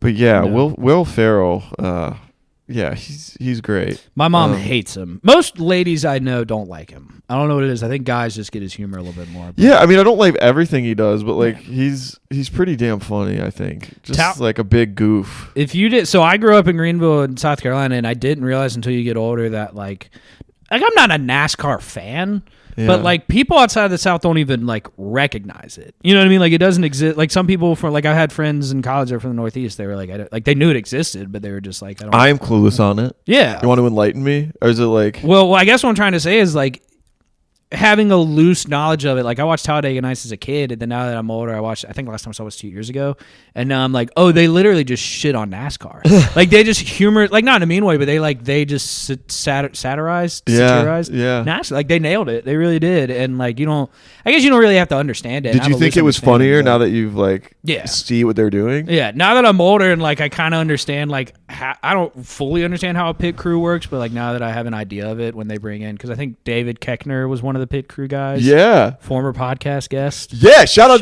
David Koechner. Yeah. He was one of them, and then what is it? Kenneth from 30 Rock was another one. Yeah. So like now I'm older and I recognize them. Like I can like watching Louis now. You know what I mean? Like Big J Okerson had a cameo, and Yeah. other people where you're like, Yeah. oh, like Yeah. now I know. Big them. J's part Yeah. in the Louis episode was Yeah. fantastic. Yeah, there's two of them. His dates in the bathroom. That was him, right? Yeah. Louis' date is in the bathroom, locked door, and Jay Orkerson comes up, knocks on. He's like, "Come on, Yeah. I gotta take a big dump out here." All right, forget it. Then he walks away, and Louis, she thinks Louis said it. It's like, I gotta take a dump. Come on. Yeah. Go ahead and take your big dump, Louis. He's like, "No, that wasn't me." Shout out Big J. Shout out Bonfire. Yeah, he has another cameo as like a strip club DJ, and you're like, oh, that's so perfect. Yeah, like if you listen to Big J stuff, you're like strip club DJ. Mwah, you know? Oh man. But yeah, a lot of watching some of that stuff back now, like those movies and whatnot, where like Wedding Crashers, like Will Ferrell had a part in that, Yeah. and he was the guy that hooked up. Dude, there's a people at couple of funerals. movies that I was late on at the time they came out Yeah. because they were inappropriate and I wasn't really allowed or encouraged to watch that kind of shit. So Wedding Crashers, I was like promiscuity. Yeah. I was I don't remember the first time I saw that, but I think I had like a friend whose older sibling had Yeah. it. You know, like it definitely wasn't under a parental supervision, but right. The other movie like that is Super Bad, and yes. at the time that I watched it, I was just a sheltered senior in high school even, and my friends all were cracking up in college, and I was like, this is really bad. Like this is actually bad. a lot. Yeah. So but now, oh my god. Yeah, and now years it's- later, Now it's cute. it's cute. Yeah. They're savages, but it's very funny. It's really so that movie specifically. I think my sister like got it for us because she was older and was like, "This is a funny movie I'll have for you." And I was young enough, and I liked it. But that movie is really interesting because I think didn't Seth Rogen write it when he was like 13 or 14? Like he wrote it as like a teenager. And when you like now that you kind of like now that like I've obsessed of watching enough shows and whatnot, like I kind of feel like not necessarily like I know a writer's room, but I like kind of can like try to put my mind in that and be like, how did you write that? Like. Not to be mean, but like that is like a 16-year-old. You know what I mean? Like him and his boys were just there, just like, what is a weekend night that could be interesting? Let's go to a high school party where a hot girl that might hook up with me is at. You know what I mean? Yeah. Like, and then they just made it funny. So it's really, I don't know, what is the word? It's a coming of age thing. Coming of age movie Yeah. for sure. And the scenes at the adult drunk party were really funny to me when they get in over their heads and they're trying to get alcohol. Yeah. And there's like room of dudes doing blow. The Ruben that one came back when I was older, and I was like, "Oh, that's funny as shit." Because like, if you Jimmy's brother, if you've ever been at a shaded party and you just see like the Coke group come together, you're like, "I gotta get out," you know? Like, or if you do it, you do it. But like, you know what I mean? When you're like, "Oh, I don't want to," and you're like, "It's coming together," and then they like shut the door. They lock the door behind you. Oh my god! Like, what do? You like have to address that. You have to be like, "I'm gonna leave now." You know what I mean? So that Michael Cera scene, it's funny. Like, and they're now like, I'm older. "Who are you?" Yeah, and then Jonah Hill gets period blood on his pants. Like when I was 13, I was like, that's in what is it? And then when I was like 18, I was like, hoo. And then now that I'm older, I'm like, hoo. Like, Yeah, that hadn't changed much, but that's a great one. Yeah. Do you have a favorite movie of all time? I don't know. I guess favorite one's kind of hard to say. I guess the one that I think I've watched most, probably because I get made fun of for it in my family, is Dodgeball. With Vince Vaughn and Ben Stiller, because I remember watching that when I was younger. Yeah, I don't know. You should get crap for that. ESPN 8, the Ocho. Yeah. Well, I think they made fun of me. Shout out the Ocho. They were like, yeah, we went to the theaters 4 times to watch that. And I was like, yeah, we did. You drove me. You know what I mean? Deal with it. But I don't know. I suck with favorites. Yeah. I'm so bad with them. Yeah, it's hard. I just... You know what I mean? Yeah, I don't... I panic because like I won't hold you to it. It's the first thing that comes to mind, even though I know it's not really my favorite. And then I'm like, well, now time to defend that. You know what I mean? Yeah. Like I don't know. Like I'm really excited. It's not my favorite, but I want to see that new movie with Brendan Fraser called The Whale. The Whale. That looks like a really good movie. Dude. I'm You know fascinated by just what that's going to be. It's because dude, he's been rough, man. He had it. Well, it's all internet say, so I don't know the details. I was talking to one of Emily's family members about it in St. Louis. Shout out Brian, if you're watching. But it was pretty much his situation, which was like he was in The Mummy and he was in all those, and then I think he had like a divorce, and then he got screwed out of money by a manager or something. Like he just perpetually got screwed. And then now he's like, hey, I'm coming back to Hollywood. So I think everyone's like, all right, Brendan Fraser. And then the internet likes him. So yeah, they like feel bad for him. They're like rooting for him. God, the internet can like you. It really is that easy. You know I guess. Although I don't know if I'd want the pity per se, but That's like, true. but he's like, but a good comeback story. Everybody loves a good comeback story. Everyone loves a good comeback story. unless you're like Harvey Weinstein or did something unforgivable. Maybe but, not those. You know, no, there's not some those. that don't. No, yeah. there's some that don't need to come back for sure. Yeah. But yeah, him. I've seen the Patrick trailer Harris. for that. It looks intense. Yeah, it looks like one of those movies with like not a lot happening, but a lot of like emotional Yeah. expression. Emotional I guess is depth. the right word. So Yeah, I'm a sucker for shit like that. I definitely get Yeah. my own feels. shed a tear a little bit. Oh yeah, I cry. I'll cry at movies like involuntarily. Like if there's if the director's like going for eliciting emotion, Yeah. I'm the guy that does it. Yeah, Like I will fall for it. Yeah, Like, I I'm just should've- in. I'm with the movie. Yeah, you know? of course. The last one I remember. Unless it's really corny, but Yeah, you don't want to cry for that shit. But last time I cried, last time I remember crying at a movie was the when Aunt May died, Spider-Man, and that most recent Spider-Man movie. I was like, no, and then Tobey Maguire said one line. I was like, oh. I don't remember the scene when Aunt May dies. Is that Spider-Man 2 or 3? Have you seen the Spider-Man Oh, shit. movie where Tobey? Oh, it's the new Maguire one, and- the yeah, the newest one? Spider-Verse? Oh, did I fuck that up for you, dude? No, I've seen it. I just Did didn't you? remember. I don't think I loved the Are movie. you just passing conversation along, or did you actually? Because I feel like I just ruined a lot. No, I have seen it. Okay. I just thought for a second you were talking about the original Tobey Maguire Nah, trilogy. dude, she was old as shit. That happened way too fast. That was like movie 1. It was like, oh, man, I'm dead. And Wait, you're like, so well, did that Marissa sucks. Tomei die? Am I ruining this for you? Yeah, yeah. I feel bad. Like I'm spoiling. Spoiler alert. Yeah, it's a sad scene. But yeah, Yeah, that that's was really one- sad. She's hot. All right. Yeah. I don't care if the old bag of the Tobey Maguire movies died. I did just say that. Yeah. Sorry. No, it's. I it's love worse when Marissa they're hot. Tomei. This is a tragedy. I just totally forgot. Yeah. Marissa Tomei. Marissa, she was in My Cousin Vinny. Yeah, she's Shout an out to Oscar the movie. winner, Jerry. Yeah. You see the Seinfeld? I need to. That's what I'm trying to get all the way through. Yeah. Finish because I've seen them sporadically. We're but- just talking about scenes and shows. Hopefully people aren't too. Whatever. I love this. It's fine. What do you want to talk about? Dicks and butts? No. There I you want to go. talk about Marissa Tomei Seinfeld episode. It's really Yeah. funny. Yeah. So you haven't seen, do you know the dynamics? I mean, like- do you know George is a loser? Well, I've watched enough of it to kind of get like I've seen plenty of Kramer's the episodes to nut. get the dynamics. George is Larry David, and it's that kind of humor, and it's him, and then Just super like neurotic. every show is George thinks he's doing something smart. He's gonna. I'm sorry, I'm being mean now, but like I've seen enough of them to kind of get the Yeah. dynamic where Jerry's just Mr. Cool, and then Kramer's crazy, and then Yeah, like, Kramer- they play off of it. You know Yeah, what I mean? Jerry's kind of like the most normal, quote unquote. He does some wacky stuff and is very selfish. Yeah. Is kind of his flaw. He's just an Yeah. asshole. He only Yeah. cares about himself. Yeah. So, which is great. But the Marissa Tomei thing, George gets engaged to Susan, who's great, but she's just like, Is that the one that dies from the envelopes? yeah, Ah. also dies. Interesting parallel. Uh-huh. Yeah. Okay. So, and then shortly after, like he's in his engagement waiting to get married, and then like Elaine's friend says, Elaine tells her friend that George is engaged, and she says, "Oh, that's too bad. A friend of mine is, single, and she's just sitting at home." And he's like, "Who is she?" And she's like, "Marissa Tomei." He's like, "The actress?" What? Yeah. He's like, "Yeah, Marissa Tomei." And Yeah. he's like, "What? Do you know the odds of an actress like being into me? Like, I'm not anybody's type, but apparently this Marissa Tomei, she loves short, fat, like stocky, balding, funny men." My Cousin Vinny. That was. Oh, what is he? He's in all of them. Joe Pesci. Joe That was it. Pesci. Yeah. Yeah, don't know but if that had anything to do with George it, just but- gets obsessed with it. Then he like ends up having coffee with her. And Yeah. he finds out she's engaged. She finds out he's engaged, and she like slaps the shit out of him. I need to go back and watch my side. He like he tries to cheat on her, but he can't do it. Oh, George. Oh my gosh, he's like, oh god, he's like the freaking voice in your head, like Yeah. that like has the horrible idea or thought. He just does it. Yeah. It doesn't give a shit. No. So you get to Yeah. see. It's You kinda- watch like Curb. as Curb. well? Yeah, it's like Curb. It's like Curb is that magnified pretty much because it's Uh-huh. Larry David. It's so funny. It's like if you ever wanted to say something out Yeah. loud, Curb is like what would happen if you did.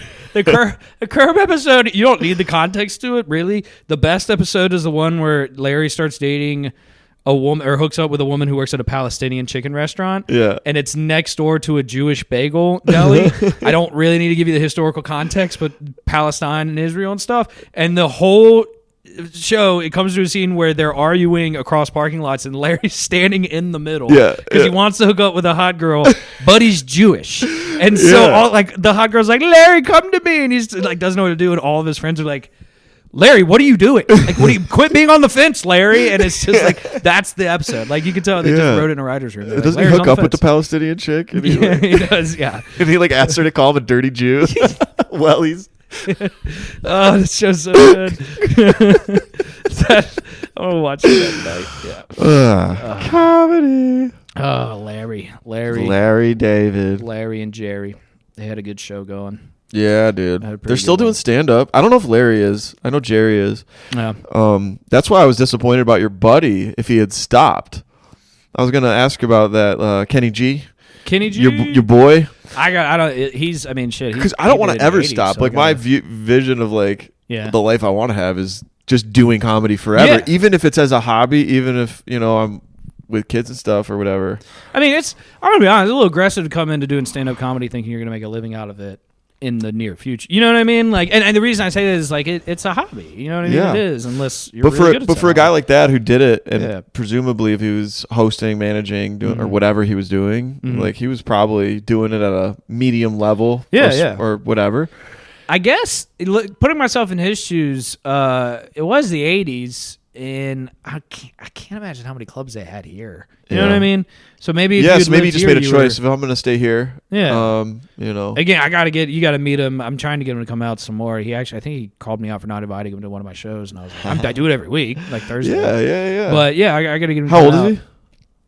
60s-ish, if I had to guess. Heck yeah, dude. So Kenny G. He'd be in good company. We got 60-year-olds. Yeah, he's the man. Mm-hmm. He's one of the coolest people. But he was doing comedy back in the 80s here, and I guess he was just the come through town host. You know what I mean? If I had to guess. Okay. I mean, when you say host, that's kind of what I figured. You know what I mean? Yeah. Like when we have people come to Comedy Zone, I guess they pick them more Yeah. so if they know people.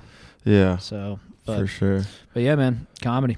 We're doing it. Yeah.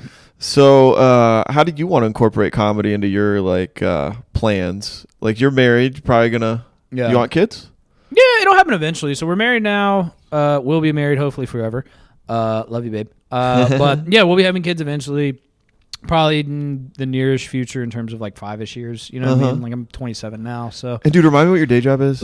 I'm a credit analyst at a bank. I guess I shouldn't say the name of the bank, but yeah. So it's like remote work. Yeah. So it's good job. So you got a good job during the day. If you got Mm-hmm. time, you can come out to mics and shit. Yeah. Do you want to be a professional comedian someday? I mean, yeah, ideally. I mean, it'd be nice to get paid to do something I'm enjoying doing. Yeah. I'm clearly not near that point yet at all, but you know what I mean? Like one day it'd be nice. Yeah, none of us are. Yeah. Very few that, It is fun, like you're saying, as a hobby, you know what I mean? Like you make your nights out of it and you go do it, and it's everywhere, you know what I mean? You can go to any city and find something. Yeah. You know what I mean? It's such a dangerous hobby to like get sucked into because I had this experience. I think I mentioned on a different episode of the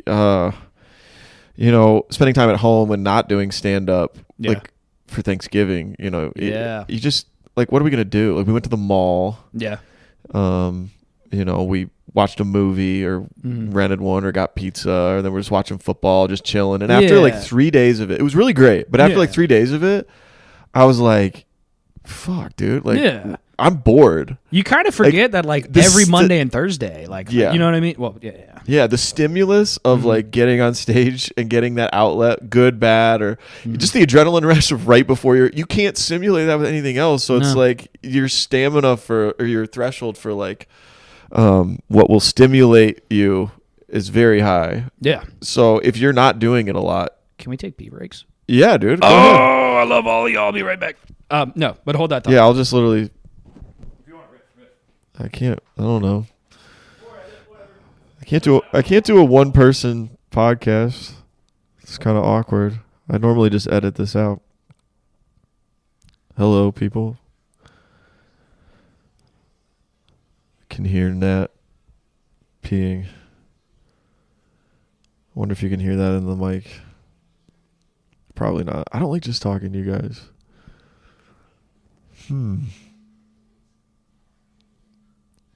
All right. I'm going to wait. Maybe this is how the intros feel.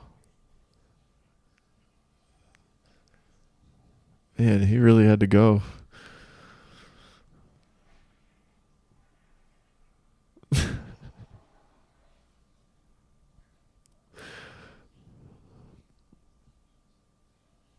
Mm-mm-mm.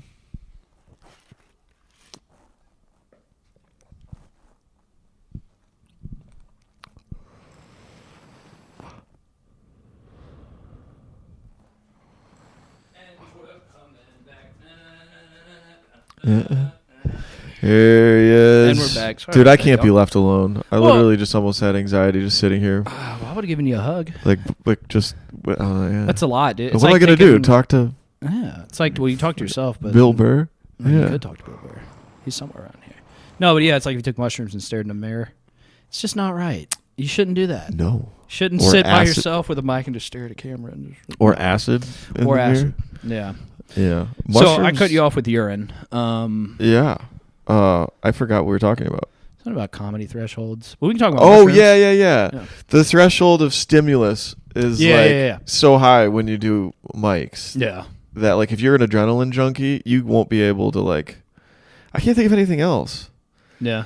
Um, I mean, it is. going up to bat, maybe. Yeah. How did you feel when you went up to the plate?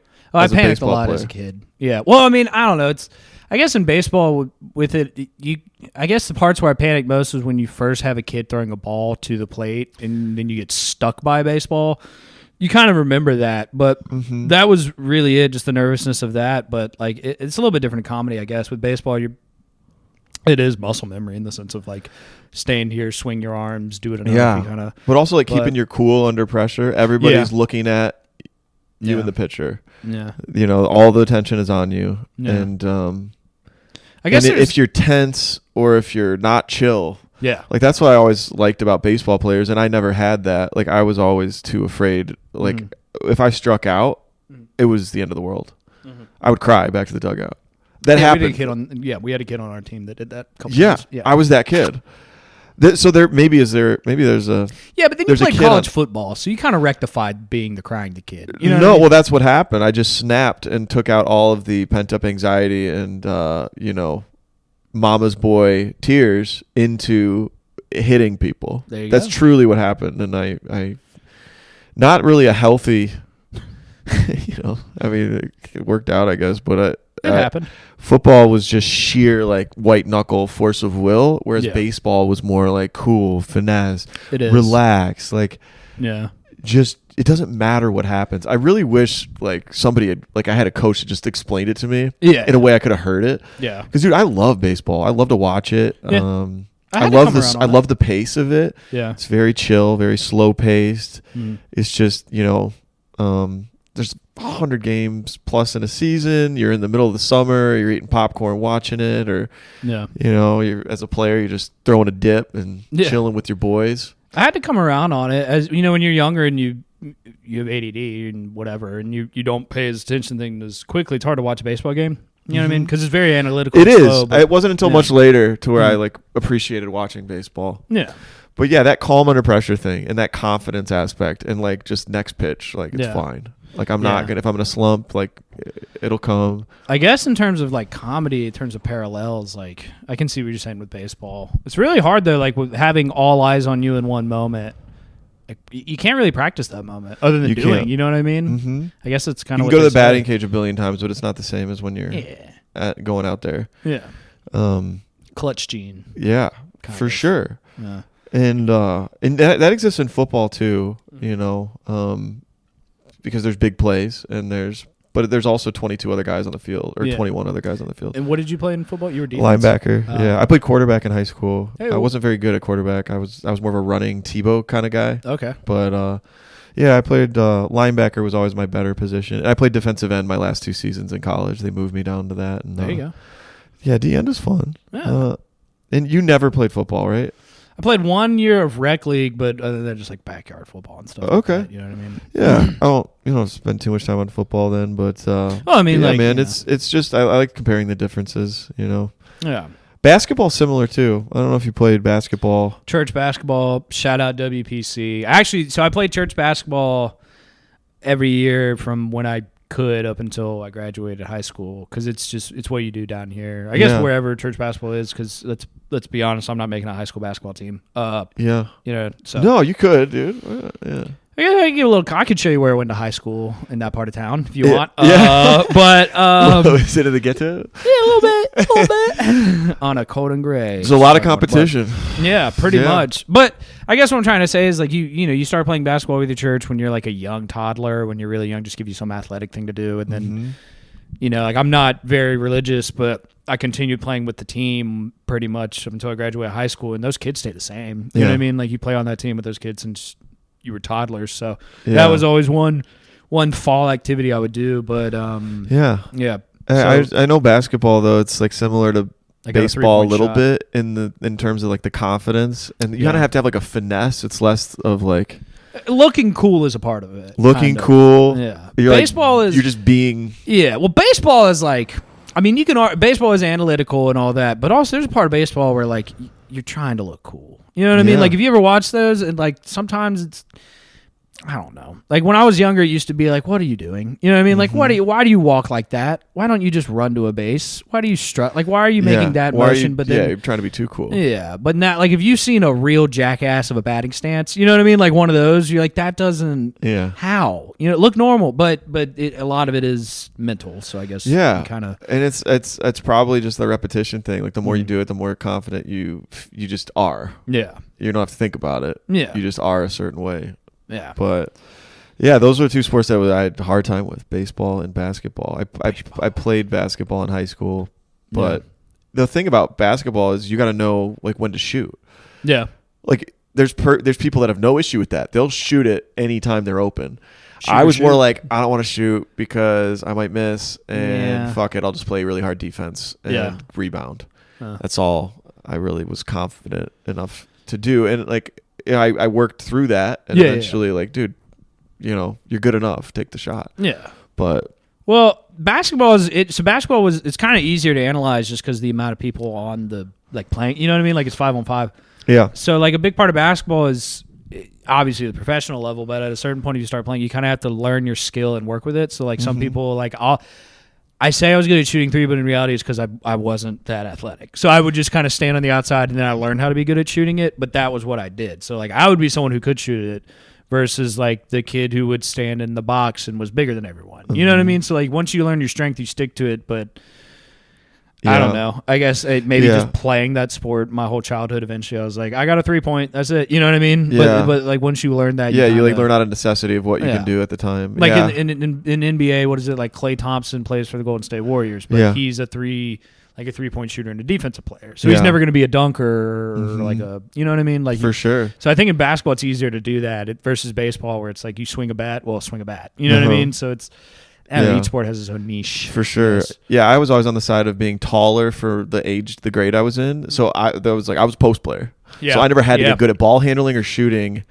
Although I did practice a lot outside. But again, when the lights are on and it's a game time, I wouldn't always take the shot. I would Well, that's the thing, is like, when it's game time, like when those WPC lights come on, bro, and those other teams come in, you get in the moment and you just don't know what you're doing. I was not in the moment. Yeah, dude. it's like it is. I was thinking too much about like, okay, the coach is right there. If I miss this, they're all gonna think I'm stupid. Yeah, I mean, honestly, it is a lot like comedy in the sense of like, once you're there, you can't go like, it's like, on you. There's no like, the treadmill's moving. There's no safety net. Yeah, you know what I mean? The clock is ticking. They're staring at you. They're giving you your attention. Be fucking funny, or get off the stage. Yeah, or try to be funny, or like exactly, make a point, or like go somewhere. Yeah, like, I could go on a basketball court and do cool post moves, but during a basketball game, I'm gonna be like, and then just shoot it. You know what I mean? Like, like, I don't like, it's panic. You know what I mean? So you just remember what you can do. But, dude, that's what I always remember. It was just mayhem. Like, the higher the competition gets, like in high school, it's just.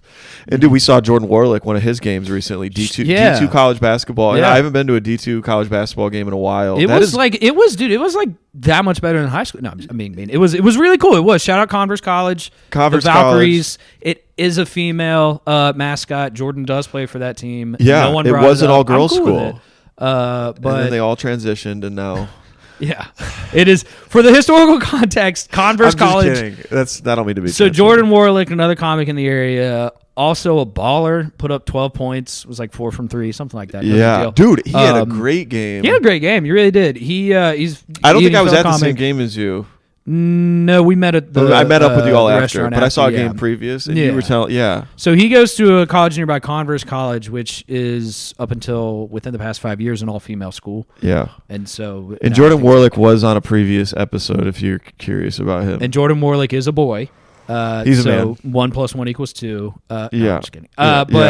But no, like Jordan balled out pretty hard. I was impressed, really man, good. because like you don't know what you're gonna see when you like. I assumed he was like at least decent, but Yeah. dude, he is one of the best players on that team and good enough to like play in Europe and stuff like that. It's so cool to see him doing his thing in another element. You know, 'cause I love watching him on stage. But it's like, dude, he's competing. Like this is his field. You know what I mean? Like this is what he's wearing, and it's honestly, I'm really happy for him because if he does choose to play in Europe, like.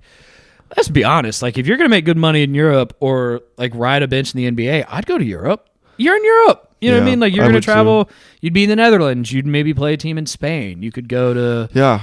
I don't know. If you're in Spain, you could go to Italy on the weekend. You you're know only what I mean? Like, you're only in your early 20s experience. once, and like if you have that opportunity, it's never gonna come again. And you get paid too. Yeah. So, I mean, I really hope it works out for. I don't know if that's what he wants to do, but if he wants to go to Europe, yeah. I think he's got a lot of great options in front of him. He's got He's got a great girl too, and shout out. So he could take the Nat path. He could get married and settle down or find a place in the country wherever they both get jobs. Yeah. Or he could do the Europe thing, and they could do Yeah. It's nice to have those. It's big options. Options. I got to get back out there sometime. I went once when I was 16 to Switzerland.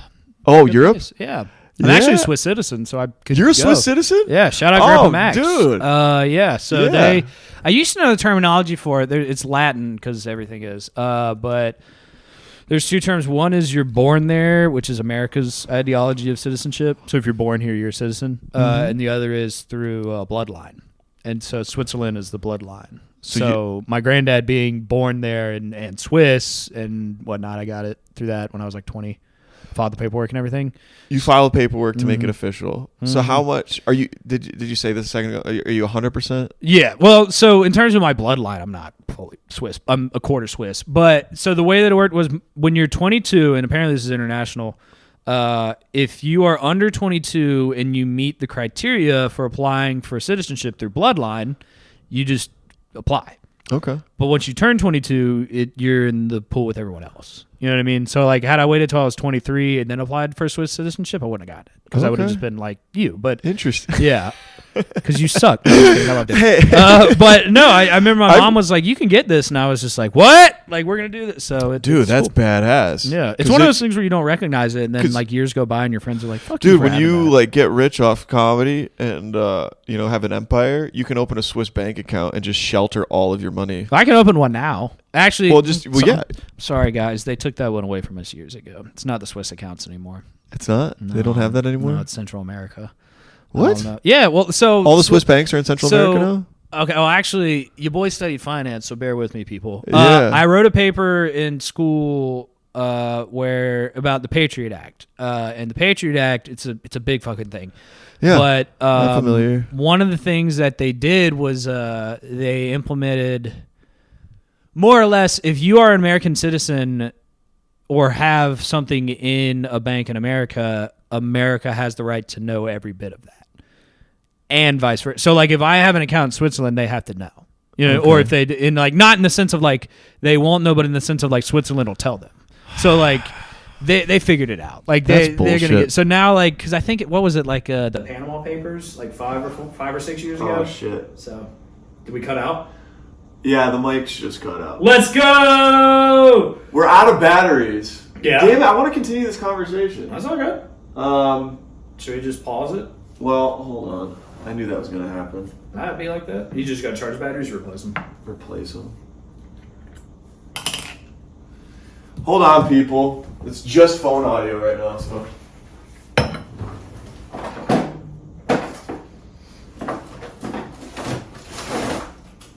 Son of my ass. I think we're out of batteries. We don't have batteries? No. Oh, shucks. Sorry. Well, Nah, that's fun. It was a fun time. No, this is still going. So, I can't tell how much they can hear now. I want to have you on again for sure. Yeah, for sure. And sorry we had to cut it short. Nah.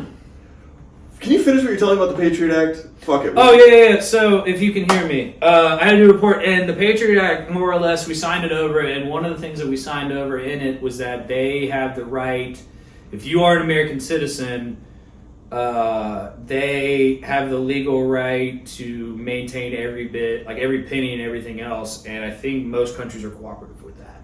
So I think, like, in the name of terrorism, that's why they did it. So it's pretty much like... Yeah, Patriot Act was George Bush. Mm-hmm.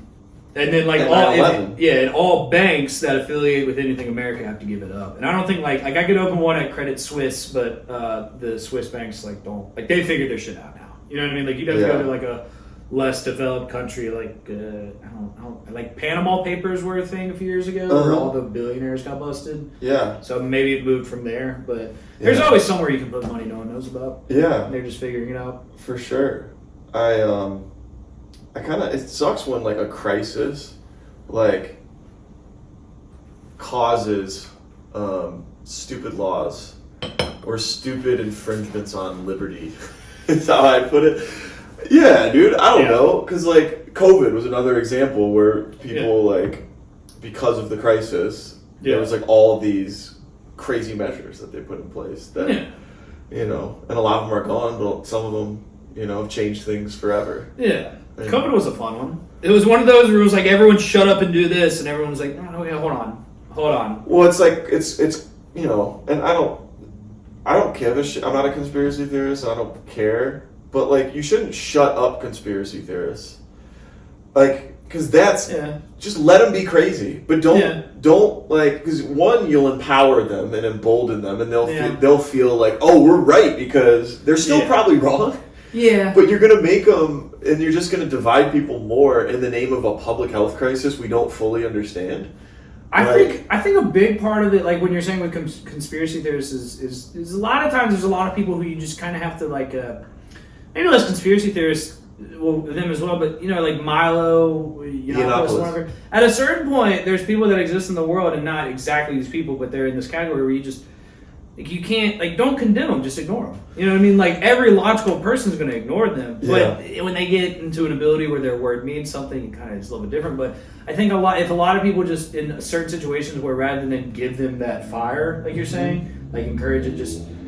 Here's a crazy dude, let's ignore him, you know what I mean? Yeah. Like, I mean, if they're causing harm in a way, and that was, I guess, the roundabout argument with COVID, was these people are spreading misinformation, therefore it's a public health risk, therefore all your social media is, like, cut off. Yeah. That is terrifying to me, because that's starting to sound like China and shit. That's starting to sound like because once we filter what you're talking about with this one topic, like, what isn't in their purview of, like, what they could censor. That's true. I see what you're saying. There's a line that starts when you do that. It's hard to pick. It's kind of like the Patriot Act. Like, terrorism happened, so now I have to know exactly what's in your Swiss bank account. Yeah. I'm sure there's a lot of shady people that were doing shady shit, but also it's your money, and taxes are fucking bullshit. So I just the one thing that there's taxes are only bullshit. I'll say only.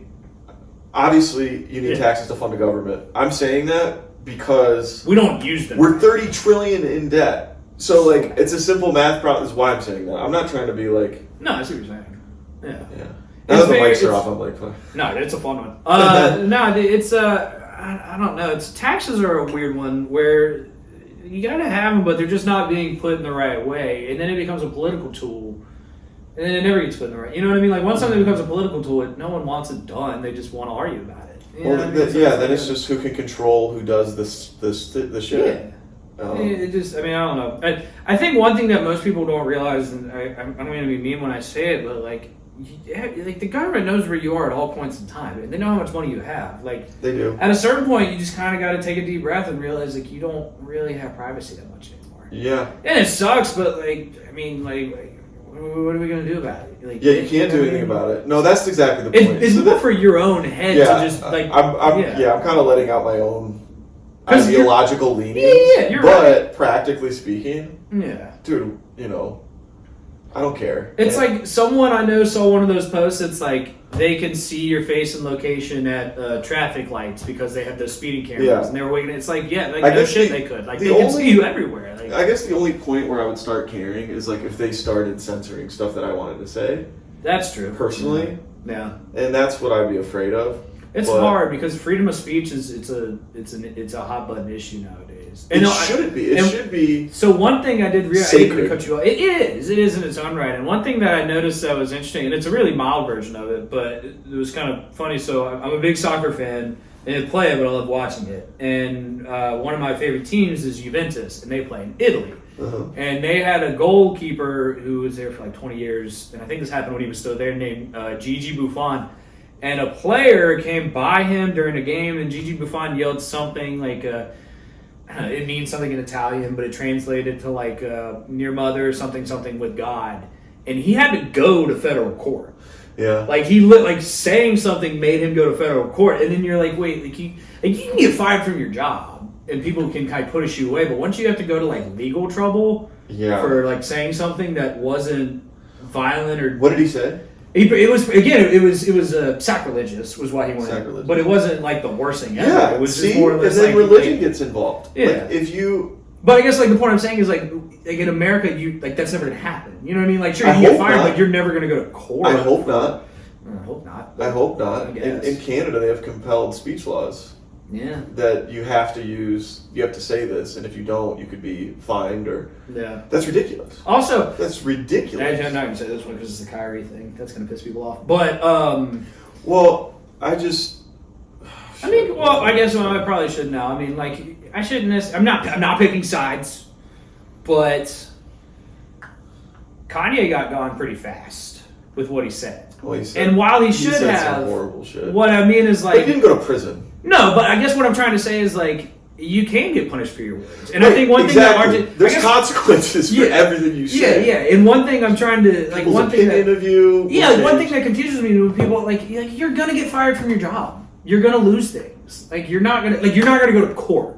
That's the line. I think that's the line that For people sure. kind of forget is like in America you should be appreciative that the dumb shit you say isn't gonna put you in jail, but then again understand you can't say dumb enough shit. You know what I mean? Like that's Yeah. like the best. I think when maybe people are because someone's trying to argue I should say whatever I want, and then someone's trying to argue you need to watch what you say, but like you can't say whatever you want and not get in No, you trouble for absolutely it. can't. But you should have a right to say something. Like so, the culture kind of dictates what's cool and what's not. yeah, you just got to ride with it.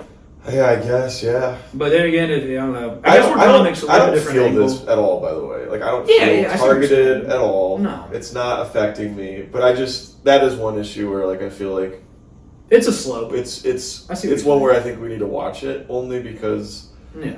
comedy's so great and the part of you just like you want to be able to try shit Yeah. and not get punished. This has been talked about a billion times. Yeah. Well, I think I don't know. I mean, obviously, there's been good brought with the past 5 years of reprimanding certain people for things that they say. That's but true. I think we're hitting a point where We, people. we've yeah. Like the hype of it is starting to fade out to where now we're seeing the logic. It's like a Does that make sense? Yeah, I Like, kind of feel like it's like a pendulum where like Yeah. it was maybe too aggressive and too punishing and not like looking at each individual case. Yeah. Just because we got to address this and a lot of shit got addressed, a lot of shit got uncovered that should have. That's like Absolutely. great.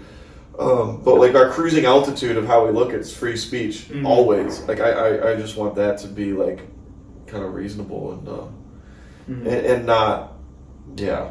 It's very. That's where people are afraid to even say what they think. Yeah, exactly. It's a very interesting time. So it's fun to live through, and it's definitely fun to be a comic through it. But yeah. I don't know. Strange times. Yeah, I like to talk about COVID takeaways too sometimes. Like, what were Yeah. your takeaways from COVID? Did you have any like? I mean, I does your life feel like a lot different since? I'm gonna be honest. My takeaway from COVID, I should be way more grossed out by people than I am. Or you know what I mean? Like you didn't start thinking Yeah, about you that. should be a where you're like- germaphobe. Yeah, where you're like even like the hand stuff, where you're like you shake someone's hand, you're like, no, I gotta sanitize it because I didn't Yeah. know. And then like a week later, you're like, well, I did that for COVID, but now I think about it, like he could have been scratching his nuts Yeah. right before he came. You know what I mean? Like you don't. Yeah. So I guess that's one takeaway from it. was So just- you're less of a germaphobe. I'm more of a germaphobe, but not like More. it's Okay. not a problem, but it's at a point Yeah. now where like I don't know, like whenever I guess the bar is at medium, where like now like I'll go pee and go into the kitchen and wash my hands. you know what I mean? Like Yeah, like, so now it bumped me up a little bit. So that was one. I wonder if some people like went the other way. Like, yeah, they were so freaked out and they were like, "Fuck it!" Like, I can't worry about it so much. So I'm not gonna care about anything. You know, they just never wash their hands. Now their nuts smell terrible. No, but yeah, it's COVID was a very fun time. Were you working at your credit analyst job for the whole? So I actually went in. I was at the time I was a bank teller. So I would go into, it was off of the interstate, kind of near Malden. So I would have to drive. It was probably like 15, 20 minutes. So there was one period of time, anyone who had to go to work would remember this, when the streets were just cut out. No one could drive unless you had to. So I'd be like, dude, I'm just like cruising down the interstate. Like, I'm not like booking it, but it's like, oh, like no traffic. And then, you know, that was, so that's why I would have to go in. And then as a teller, you have to deal with people that come in, but we didn't let people in. So we would deal with them in our drive-through. And I think we rolled with that for like 6 months. Okay. And then COVID backed off a little bit, and then you can come in with a mask. But yeah, I mean, I was going in. You were going in. See, that probably helped. Like, it helped a lot with your mental health and everything. Yeah. Still going to work because things didn't change that much for a lot of people, dude. Mm-hmm. Like, me included, I was like at home. I didn't know what to do. Yeah. Well, like, I work from home now and I like it, but that's because I can go out after work. You know what I mean? Like, how did you? What was that like? Oh well, there was work's over. Yeah, well, my work was sales to hospitals, and they the stuff I sell is not for like treating a pandemic. It's for just normal surgery, elective surgery. And elective surgery was canceled. Yep. So there was literally nothing, and the hospitals didn't want you in there. They like didn't want you to like risk infecting patients. Mm-hmm. So they had all these protocols. So literally, you were told to stay home, and that was actually a relief to me. Yeah. But it was because like the job was so stressful. But you know, I coped with it through. I became friends with my neighbors. Yeah. And that was the really cool part. I was living in a condo in Atlanta, and there were these 3 girls across the hallway that were really fun and cool, and we'd like have movie night. And I was still drinking at the time, and it was great. Like, we'd just get some beers, get some pizza, watch a movie, dance, like just be goofy. Yeah. Have a friend. It was cool, like that localized thing, and I actually think that was really fun for some other people too, because I would visit my aunt and uncle. They lived in a neighborhood around the corner from my house in Atlanta, so I would go over, and they would do the same thing. They'd sit in the cul-de-sac with all their neighbors, and they'd have drinks and stuff. Their kids would be out playing, and like technically that's a gathering, and you know, whatever COVID stuff, but they were pretty chill about it, and you know, it was a really interesting time. And they did this other thing where in the mornings they had neighborhood workouts. Really? Yeah, so the dads would like organize stuff. They'd be like, all right, at 7 we're going to do this. And they do like, you know, they'd have like stations where they do workouts and the kids would do it. That's cool. It was like in the summer of 2020. That's cool. Early spring. Yeah. Or late spring, I mean. And yeah, dude, it was, that aspect of COVID was a real positive. I mean, I had a hard time actually. Yeah.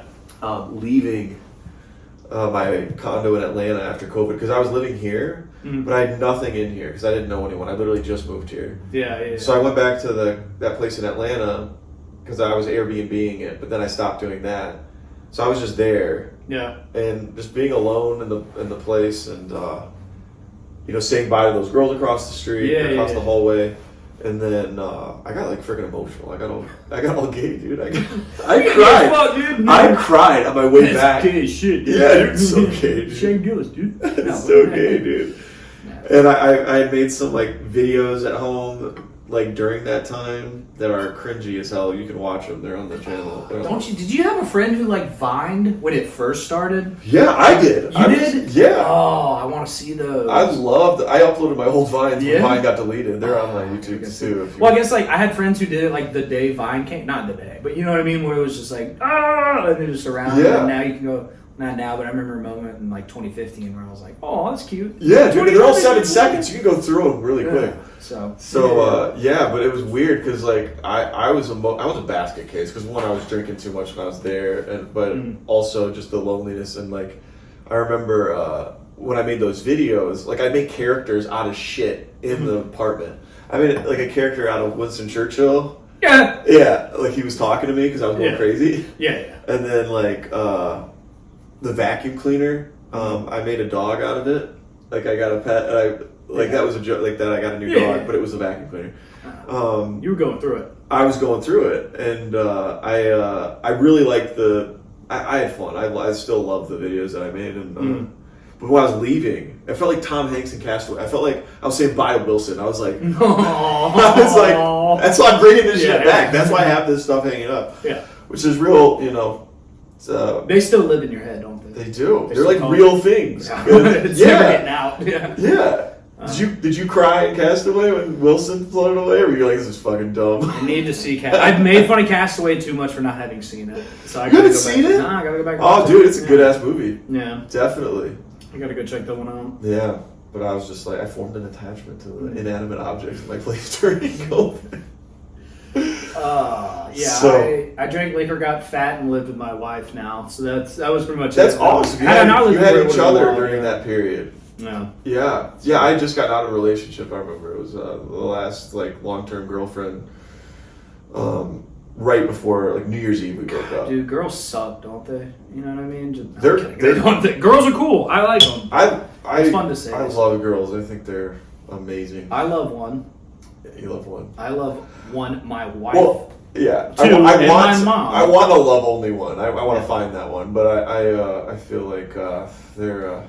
Yeah. I don't know. I kind of am glad it's been harder dating sober, but like because you're just in your own head way more. Yeah. But it's more. I'm way more scared of versus booze. You can just. Yeah, you just get in it and get out. Yeah. I mean, that's why I did stand up the first 2 times because I was just like, I'll get 3 beers in me, we'll be good. Yeah, for sure. Yeah. But so, you looking for a lady or you just having fun? I'm looking for a lady. There you go. Yeah. They're out I mean, I kind of am cooling out on casual dating for the time being. Yeah. But yeah, it'd be nice. I'd say like in the last 2 years, just figuring out comedy and shit, I was not looking that hard. So, yeah. Yeah. Yeah. How? What about you? For like, were you always a relationship guy? I mean, no, but I also wasn't like a sleaze. You know what I mean? Uh-huh. Like, I guess so. Me and him we met when I was 23, and it was right when I got back from College of Charleston. So there's the college nat, and then after that, and then we've been dating since we met. So it kind of just like cut off from there. So yeah. I don't know. I mean, it's kind of also hard to say. Like, you seem very steady. Like you seem like. It works. Like, I've never been a red pill guy. You know what I mean? Like, those kind of guys on the internet that's just like... Oh, that don't like women. They think women are kind of like out to get them or whatever. That's an extreme. I guess I picked that one. But yeah. Like, it's never been that way where it's like, I'm strictly just going to hook up with chicks, dude. Like, that's all I'm... You know what I mean? Like, I was in college and I was like, I'm in school. This is nice. Like, I didn't meet a girlfriend, but I wasn't opposed to it. And then I moved back and then I was like, okay, well, here you go. You know what I mean? Yeah. Yeah. Like, I don't have the game or manipulative ability to just go out Whoa. and just...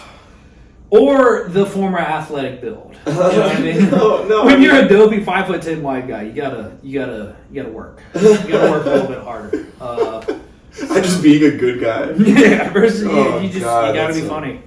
Yeah. But no, it's been. I'm very lucky. I really am. Mm-hmm. So that's shout out Hinge. Hinge, yeah. Hinge. I like Hinge. Hinge is good. Yeah, But it did me good. Yeah, for sure. That's how you met? That's your Hinge? Yeah, she was actually really my only ever date on Hinge, I guess. It was pretty early on. I had Tinder and Bumble before, because I feel like everyone had those since they came out. You know what I mean? Mm-hmm. Like, when if you're you kind of get them all done together. Yeah, and then when I moved back, I just got Hinge, and then it just worked out. Yeah. We met... we actually Hinge matched, and then I think it was like a day later, but she thinks it was a week later, and then we were both just downtown. And it was like, hey, do you want to meet up? And then we just texted. So not a whole lot of Hinge exchange, but that's how we connected. Yeah. So, you know what I mean? That's what they say about it too. They say it's the app that's designed to be deleted. Like you're supposed to. Never did I have opening line game on those apps. I never. I didn't have it. You know what I mean? That first line where you don't seem awkward. Like, if you message me first, or if I got lucky, it worked out. Yeah, dude. The only time I've been good at like opening line shit with Hinge is like after a show or something. Yeah. I had that. Like, I don't you know. got that high. And I don't even know if it's funny, but I just don't give a shit. Yeah. So I'm like, and then she seems to laugh, but yeah. It's usually when you get good laughs is when you just don't give a shit. Yeah. Just let it rip. Yeah, but if it's just a normal situation where you're like, okay, what am I gonna do? What do you do for work? Well, that's cool. Do you like work? Yeah. Nah, yeah. It's fun to think back on all the bomb dates. Yeah, dude. So awkward. Yeah. Ladies, we're trying. We're trying. Doing our best. Well, I'm not trying anymore, but we try. We guys try. Yeah. Yeah. No, I think women are fascinating. But man, I couldn't imagine being a girl on a date with a weird, awkward guy. I can't imagine a girl being on a date, period. I cannot imagine. For real. I can't imagine being a father of a daughter. Because I do not. Like, I try to be pretty nice, but like, I know there's a lot of we're huge. It's very. It's and an we're confused, stupid assholes. Yeah, exactly. You know? And she's in the world that we live in. She's in the world. She is the most vulnerable thing, and yet they still have confidence. They still have like grace and shit. Yeah. Like they're still like fun to like just watch and look, not in a creepy way, but like I don't know. I love a really confident woman, and it's so funny how they can make this toughest guy just seem like a fucking pussy. That's so easy. Just by entering a room. Yeah. Unreal. Yeah, we should have. It's just the biology, the evolution of like that's the suitable mate. Yeah. Now he has to do. No, yeah. It is. It's kind of funny because like you guys become like the kids in South Park in the 4th grade when baby got tits. Yeah, you just get caveman mentality. You know what I mean? Because you're like, I don't have a boner. Yeah, like I'm trying to hold it now, but yeah, it definitely. I feel like there's the old internet image of like incredibly attractive girls don't have guys talk to them as much as you would think because guys are so intimidated. You know, is that true? I feel like a lot of guys do. It makes sense, you know. It does make sense. Like you can look at this and tell, aside from my wife, I didn't shoot for any 10s. You know what I mean? Like you're like, okay. I feel like you would. Yeah, well. I feel like you had to have confidence to get Emily. So. But like that's like it's a fun dynamic of like you got to find the one guy not nervous enough to talk to you and not make it awkward. You know what I mean? Like yeah. Oh, that's so hard to not be awkward as shit when you're already nervous. Yeah, you know yeah. I am. I'm pretty over the bar scene, like just straight up. I find myself at bars a lot because of comedy, but it's not like I was in Phoenix last weekend with my little brothers, and it was like the old bar scene because they're like my brother's 25, so the bars we're going out to are like I had to disassociate so much just to walk in the room. I had to be like, I shouldn't be here, but fuck it. Yeah. Like I had to be like, I'm going to enjoy the music. I'm going to enjoy the people that I can even talk to. Yeah. And I'm going to disassociate and not think about what I'm literally doing because if I thought too much about that, I would just just leave. And like, you know, so like I wanted to go out with them and have fun. But dude, approaching girls in that environment, it kind of seemed. I mean, this is a cop out because I easily could have. This is a cop out. I should have fucking.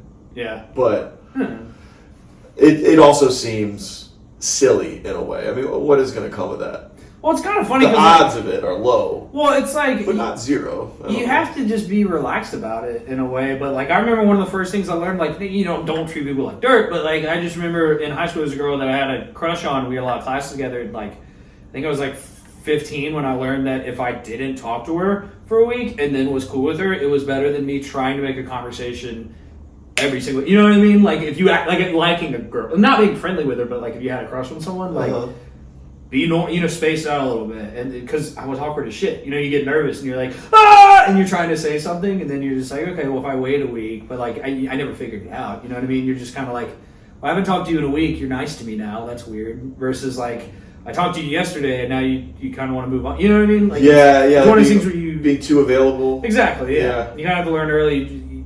You know, don't. I don't know. Don't over. I have no advice for you. Lay out your playbook. But yeah, when you're like 16, you learn like, oh, okay, like there's a balance to it. You know what I mean? Yeah. Versus, I don't know. If you're hot, God, I wish I was a hot dude sometimes. You know how cool that would have been in high school? Like actually getting the girl you dreamed about. Dude, you dreamed about Emily. Come on. Yeah. No, and I think you have a lot of swag. I think you're good looking too. Thanks, dude. I appreciate I'm not gay, so I don't know. Yeah, I wish. I don't really know what women find attractive. Sometimes I'm surprised. Like. Yeah. I don't know exactly. I don't know. Teach their own. You know. Yeah. Confidence is the main one. Confidence is the main one. Yeah, and you got that. So yeah. My wife puts up with a lot of shit. So you get the confidence, and then you start dating them, and then after year 2, you start farting. And then I messed up. You waited a year or 2 to start farting? Yeah, she actually brought that up the other day. She's like, "Can we go back to the times when you didn't fart?" Sorry, baby. We're in love. We're in love now. Yeah, marriage is good. It's fun. It's nice. Yeah. No, it's a good time. So. Yeah, I don't envy the struggles of women because. Yeah. I don't know. It's like now they're. So when you were like I was 13 and I realized women can't walk in the dark places. You know what I mean? Like you had that first realization. Yeah. You're like, yeah. Yeah, there's that, and then now there's the women empowerment thing, which is great, but it's also like a lot for like, you know, where do you fit into that? Like, let's say you're not like a 10 on Instagram. Like, I'm sure there's like millions of girls who are beautiful, but not like the fucking Instagram model. Yeah. And like, how are they feeling? Well, that's like they say. I mean, it is. And then you have to like be a whore just to like get a guy's attention. I see what you're saying. Yeah. I mean, that's like you can't. I don't know. I think one day in the future we're gonna look at social media and be like, man, that really fucked us up. You know what I mean? Like it's good to have, but like FOMO, I feel like exists because of that almost. Not entirely, but you know, it's that kind of mentality of like. Yeah, dude. I don't know. I don't know if there's a way out of it. I love so much about social media. Oh, I love the shit out of it. But I can tell you, there's also it's like the back of your mind. Is this a cancer that's just killing all of us? And, yeah. Well, that's like friends I know that live here that like go on vacation. Like they go on vacation the same amount of times a year I do, but they'll post it in a way and then they'll post another. You know what I mean? Like it's built to be like, oh, that's cool. Like I could do that. Like sometimes I'll be like, man, I wish I was on vacation. But then you're like, yeah, how do you view I'm that? going. Do you view that as shitty? If somebody posts that they're like at a cool place, I feel like I don't know. Like I'll post. I feel like I have to share it. There's some things that are like good to share, but like is it the ultimate narcissism too? Like I don't know. I mean, dude, we're comics. We're narcissists. Like you kind of have to be to. But I don't know. I feel like some people. It's on how you use social media. You know what I mean? Like I like using social media to kind of post like an update of something cool. Like I think the last post I had was when we went to my wife's cousin's wedding.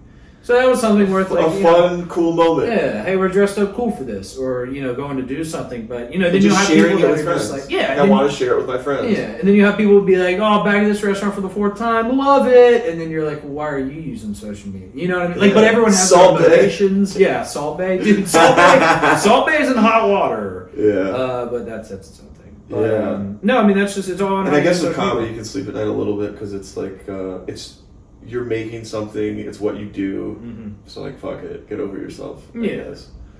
But don't kill yourself if it gets. I guess not as many likes as you want. We are guys, so it's a different category. Because as guys, there are definitely dudes out there who like thrive off of like their body image making their Instagram, but. Not one part of me care. You know what I mean? Like that doesn't affect a guy as much as like care as much about the guys with the body image. Well, no, but I guess like I guess kind of your point is like I don't know if women feel the pressure not to try and be hot on social media, but I don't even remotely feel that as a guy. You know what I mean? Like there is no like you're not gonna look at a hot guy and then a dopey guy and be like. That's a better post than that. You know what I mean? Like it's not. Yeah. That's also the. If anything, a dopey guy to me comes out looking way better because it's like. Well, that's like sitcom shows are always a hot wife and a dopey dude. You know what I mean? Like it's like the dumb people of the world that are stupid want hot women and funny dudes. I don't know what you know what I mean? Well, yeah, it's just like a guy who's got it all together is not funny. A guy who's kind of a project is funnier. Yeah, but I guess social media. I don't know. I mean, you might have to ask a girl about how social media and being hot on it is because I don't know what that's like. I just imagine there's. I'm sure there's tons of pressure probably. Yeah. Being a dude's pretty cool. It's a good. Not being mean to ladies, but being being a dude's cool, but I think being a dude is hard too. I think it's hard to do both. It's probably, it's hard to compare. They're fundamentally different. But dudes and dudettes. Dudes and dudettes. You know what I mean? I have imagined the reality where when I have 3 kids, they're all 3 daughters, and I'm just ready for it. You know what I mean? You would be. That's not a negative. You would be an intimidating dad. Yeah, like I would have to be the girl dad. You know what I mean? Like I'm working out now. Like I'm physically fit. I'm not gonna drink really as much ever. Like I'm not gonna be a dick, but you know what I mean. Like it's first. I don't know, but like I explained this to my wife. If I have 3 of any sex of a kid, like that's a ball game. You know what I mean? Like you had what 3 brothers, so 4 guys in the house. Like what was that? Yeah. How was it? Because I was pretty split with brother and sister. But like, it was just mayhem. Was your dad like the guy? Like how was it being the dad of 4 sons? No. So my dad is like that interests me. Being the dad of 4 sons or the dad of. Yeah, my dad grew up with 3 sisters. Oh. Okay. So, or wait, 2 sisters. He was the youngest of 3. And he was not the brawny, like, masculine presence in our house. He was extremely talented, extremely hardworking, extremely fun, and played with us and did all this stuff. Okay. But in terms of, like, being the guy. The man. Yeah. Okay. This is, like, insight into my psychology, probably. But it's, so my mom was always the force of, like, she was the voice. it was kind of like Malcolm in the Middle. You ever seen that show? Yeah. Yeah, you know how it's kind of like just there, and he was kind of the pushover versus the fun one. The fun one. Yeah. Whereas the mom was like she was like mom kept order. Yeah, she did, and I was always the suck up to my mom. Yeah. So yeah, it'd be fun. But you know, if girls, you know, have you heard that Louis C.K. joke where he says his friend came to him and he said, I got my daughter, she's going to start having sex. What am I going to do? Like, what am I going to do? And Louis like, well, you don't do anything. Yeah, no, you don't play a role in that at all. Yeah, no, it's... But what if she has a bad sexual experience? Oh, she's going to have a number of those. Her whole life's just going to be walking through a storm of bad dicks. Go watch the Louis bit on that because you're right. Like, fuck. Like, oh, God. We have I don't want to name her anything, but we have some close friends of ours, couple friends, me and Emily, and they have a daughter who's, I guess, a freshman, sophomore in high school, and she's got a boyfriend now. And we were just hanging out, you know, just the 4 of us, me and Emily and them. And the husband was like doing the implication of just like, you know, I met the guy, he's like a cool kid, but you know, I don't know.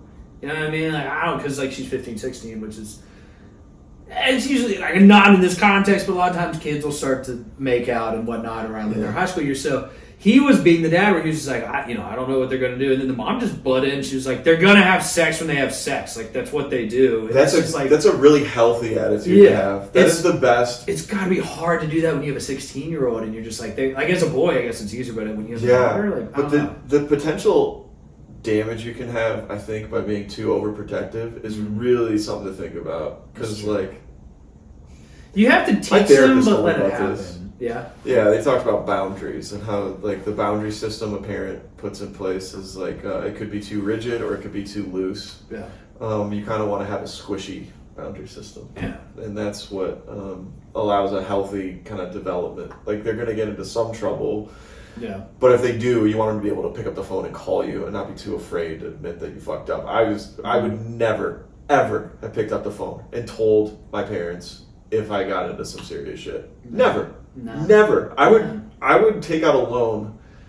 I would do whatever. I'm getting out of this. I would bury that shit. I will lie until I die. I can't even lie, but I would do anything and everything to sweep it under the rug. Yeah. For sure. But you don't want to have that. You want to have where you're... Yeah. Well, I mean, it's kind of, I don't know. It's hard. My wife, Emily, had definitely, I'm not going to say better, but like my parents split when I was 13, so you kind of have to balance that and kind of work with it and deal with parenting that way. But her parents never split and whatnot, and you can kind of look at them as like a very good parenting prototype. And I don't know, it's very hard. It's hard because when you don't have the perfect parent, which doesn't exist, it's hard to imagine when you have your kids, like what you can fix that they did wrong because you might not know what they did. You know, for sure. And you have that paranoia and all the parenting stuff. Like, I don't even want to be negative on my own parent. Like, it's more how I internalized it, probably. But like, same. Yeah. They learned it from their parents. Yeah. So like, who? Well, someone said they're not really at fault. Like everybody. Yeah. Someone said, I didn't mean to cut you off, but someone said this recently on a podcast. Like, I don't harbor resentment towards my parents, but if you are mad at I guess as a boy, if you're mad at your dad specifically, like, imagine did he do better than his dad, and how much he did. And exactly, it's kind of like me too. So it's kind of just like, not to shit on my granddad, but like that's kind of like once you get to like 22 or 3, you're like, okay, well, all my emotions are gone now. He did way better. Well, dude, that idea is really trippy to me. So I thought about this. As long as you weren't like molested or beaten. Yeah, I'm not going to justify that, but there's those outliers, or maybe not even outliers. Maybe it's really common, but the generational shift, like your granddad, like your dad did better than his granddad, and you'll do better than your dad, or you'll just have more information. Like how? Yeah, like. But yeah. If you think about the number of generations there actually are, going back to like the year 0. Yeah. There's not that many. If you think about 100 years representing one lifetime, Yeah. that's like 20. Yeah.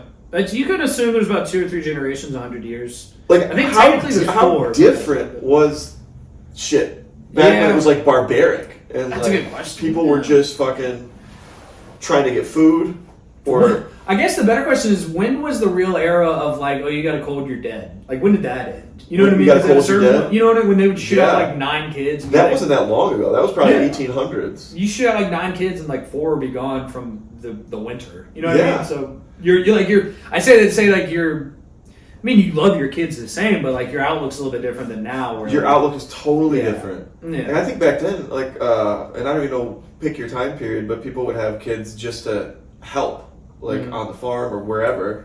If you had to have a lot of kids Yeah. just to support whatever your family structure was and Yeah. your way of life.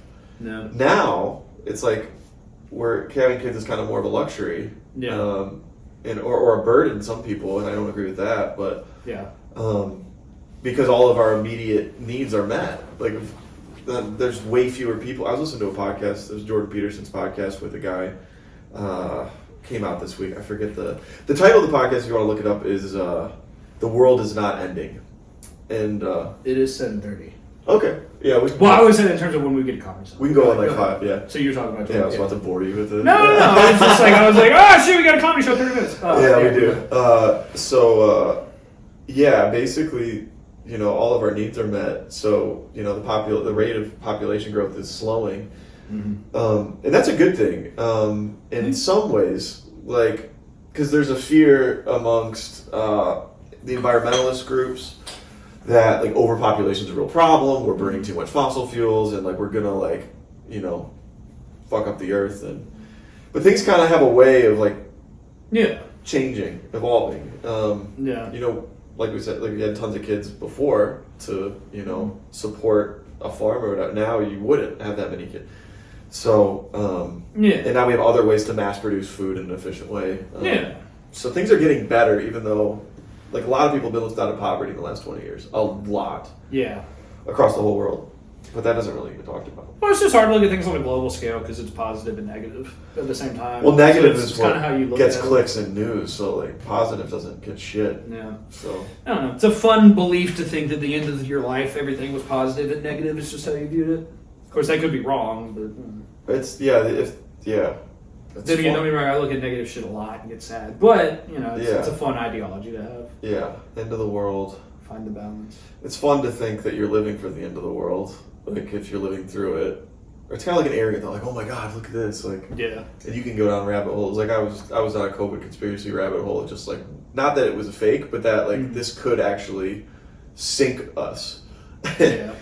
when you watch those, like, bar charts, and, like, I would look at the numbers every day, and I'd be like, oh my god. Well, if you look for it, you'll find it. You know what Yeah, I mean? exactly. That's kind of how that stuff Exactly. is, yeah. Yeah. Because we have too much information now on everything. So if you look for it, you'll find it. Yeah, if Someone you saw seek, it. you will find. That's a Bible verse.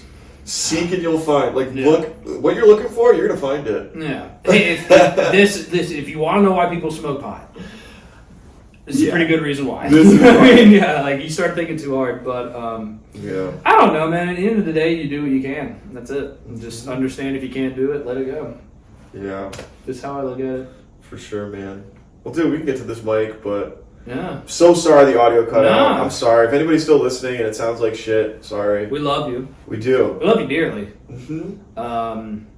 That's So all do you I want to got. shout out anything? Like, we'll put your socials on them, like we always do. Yeah, I am blanking on the names. My Instagram is at Nat Murray, or maybe at _ Nat Murray. Maybe put a graphic up or something like that. I usually just dick around and post Insta reposts, but I'm around at the same mics as David. We're goofing, so come yeah, on by. dude. Come on by every week. So. I'm about to pee my pants again. So. All right, dude. No, but, Thanks for coming on. Yeah, man. seriously. Thanks. Thanks, everybody. for See you. watching.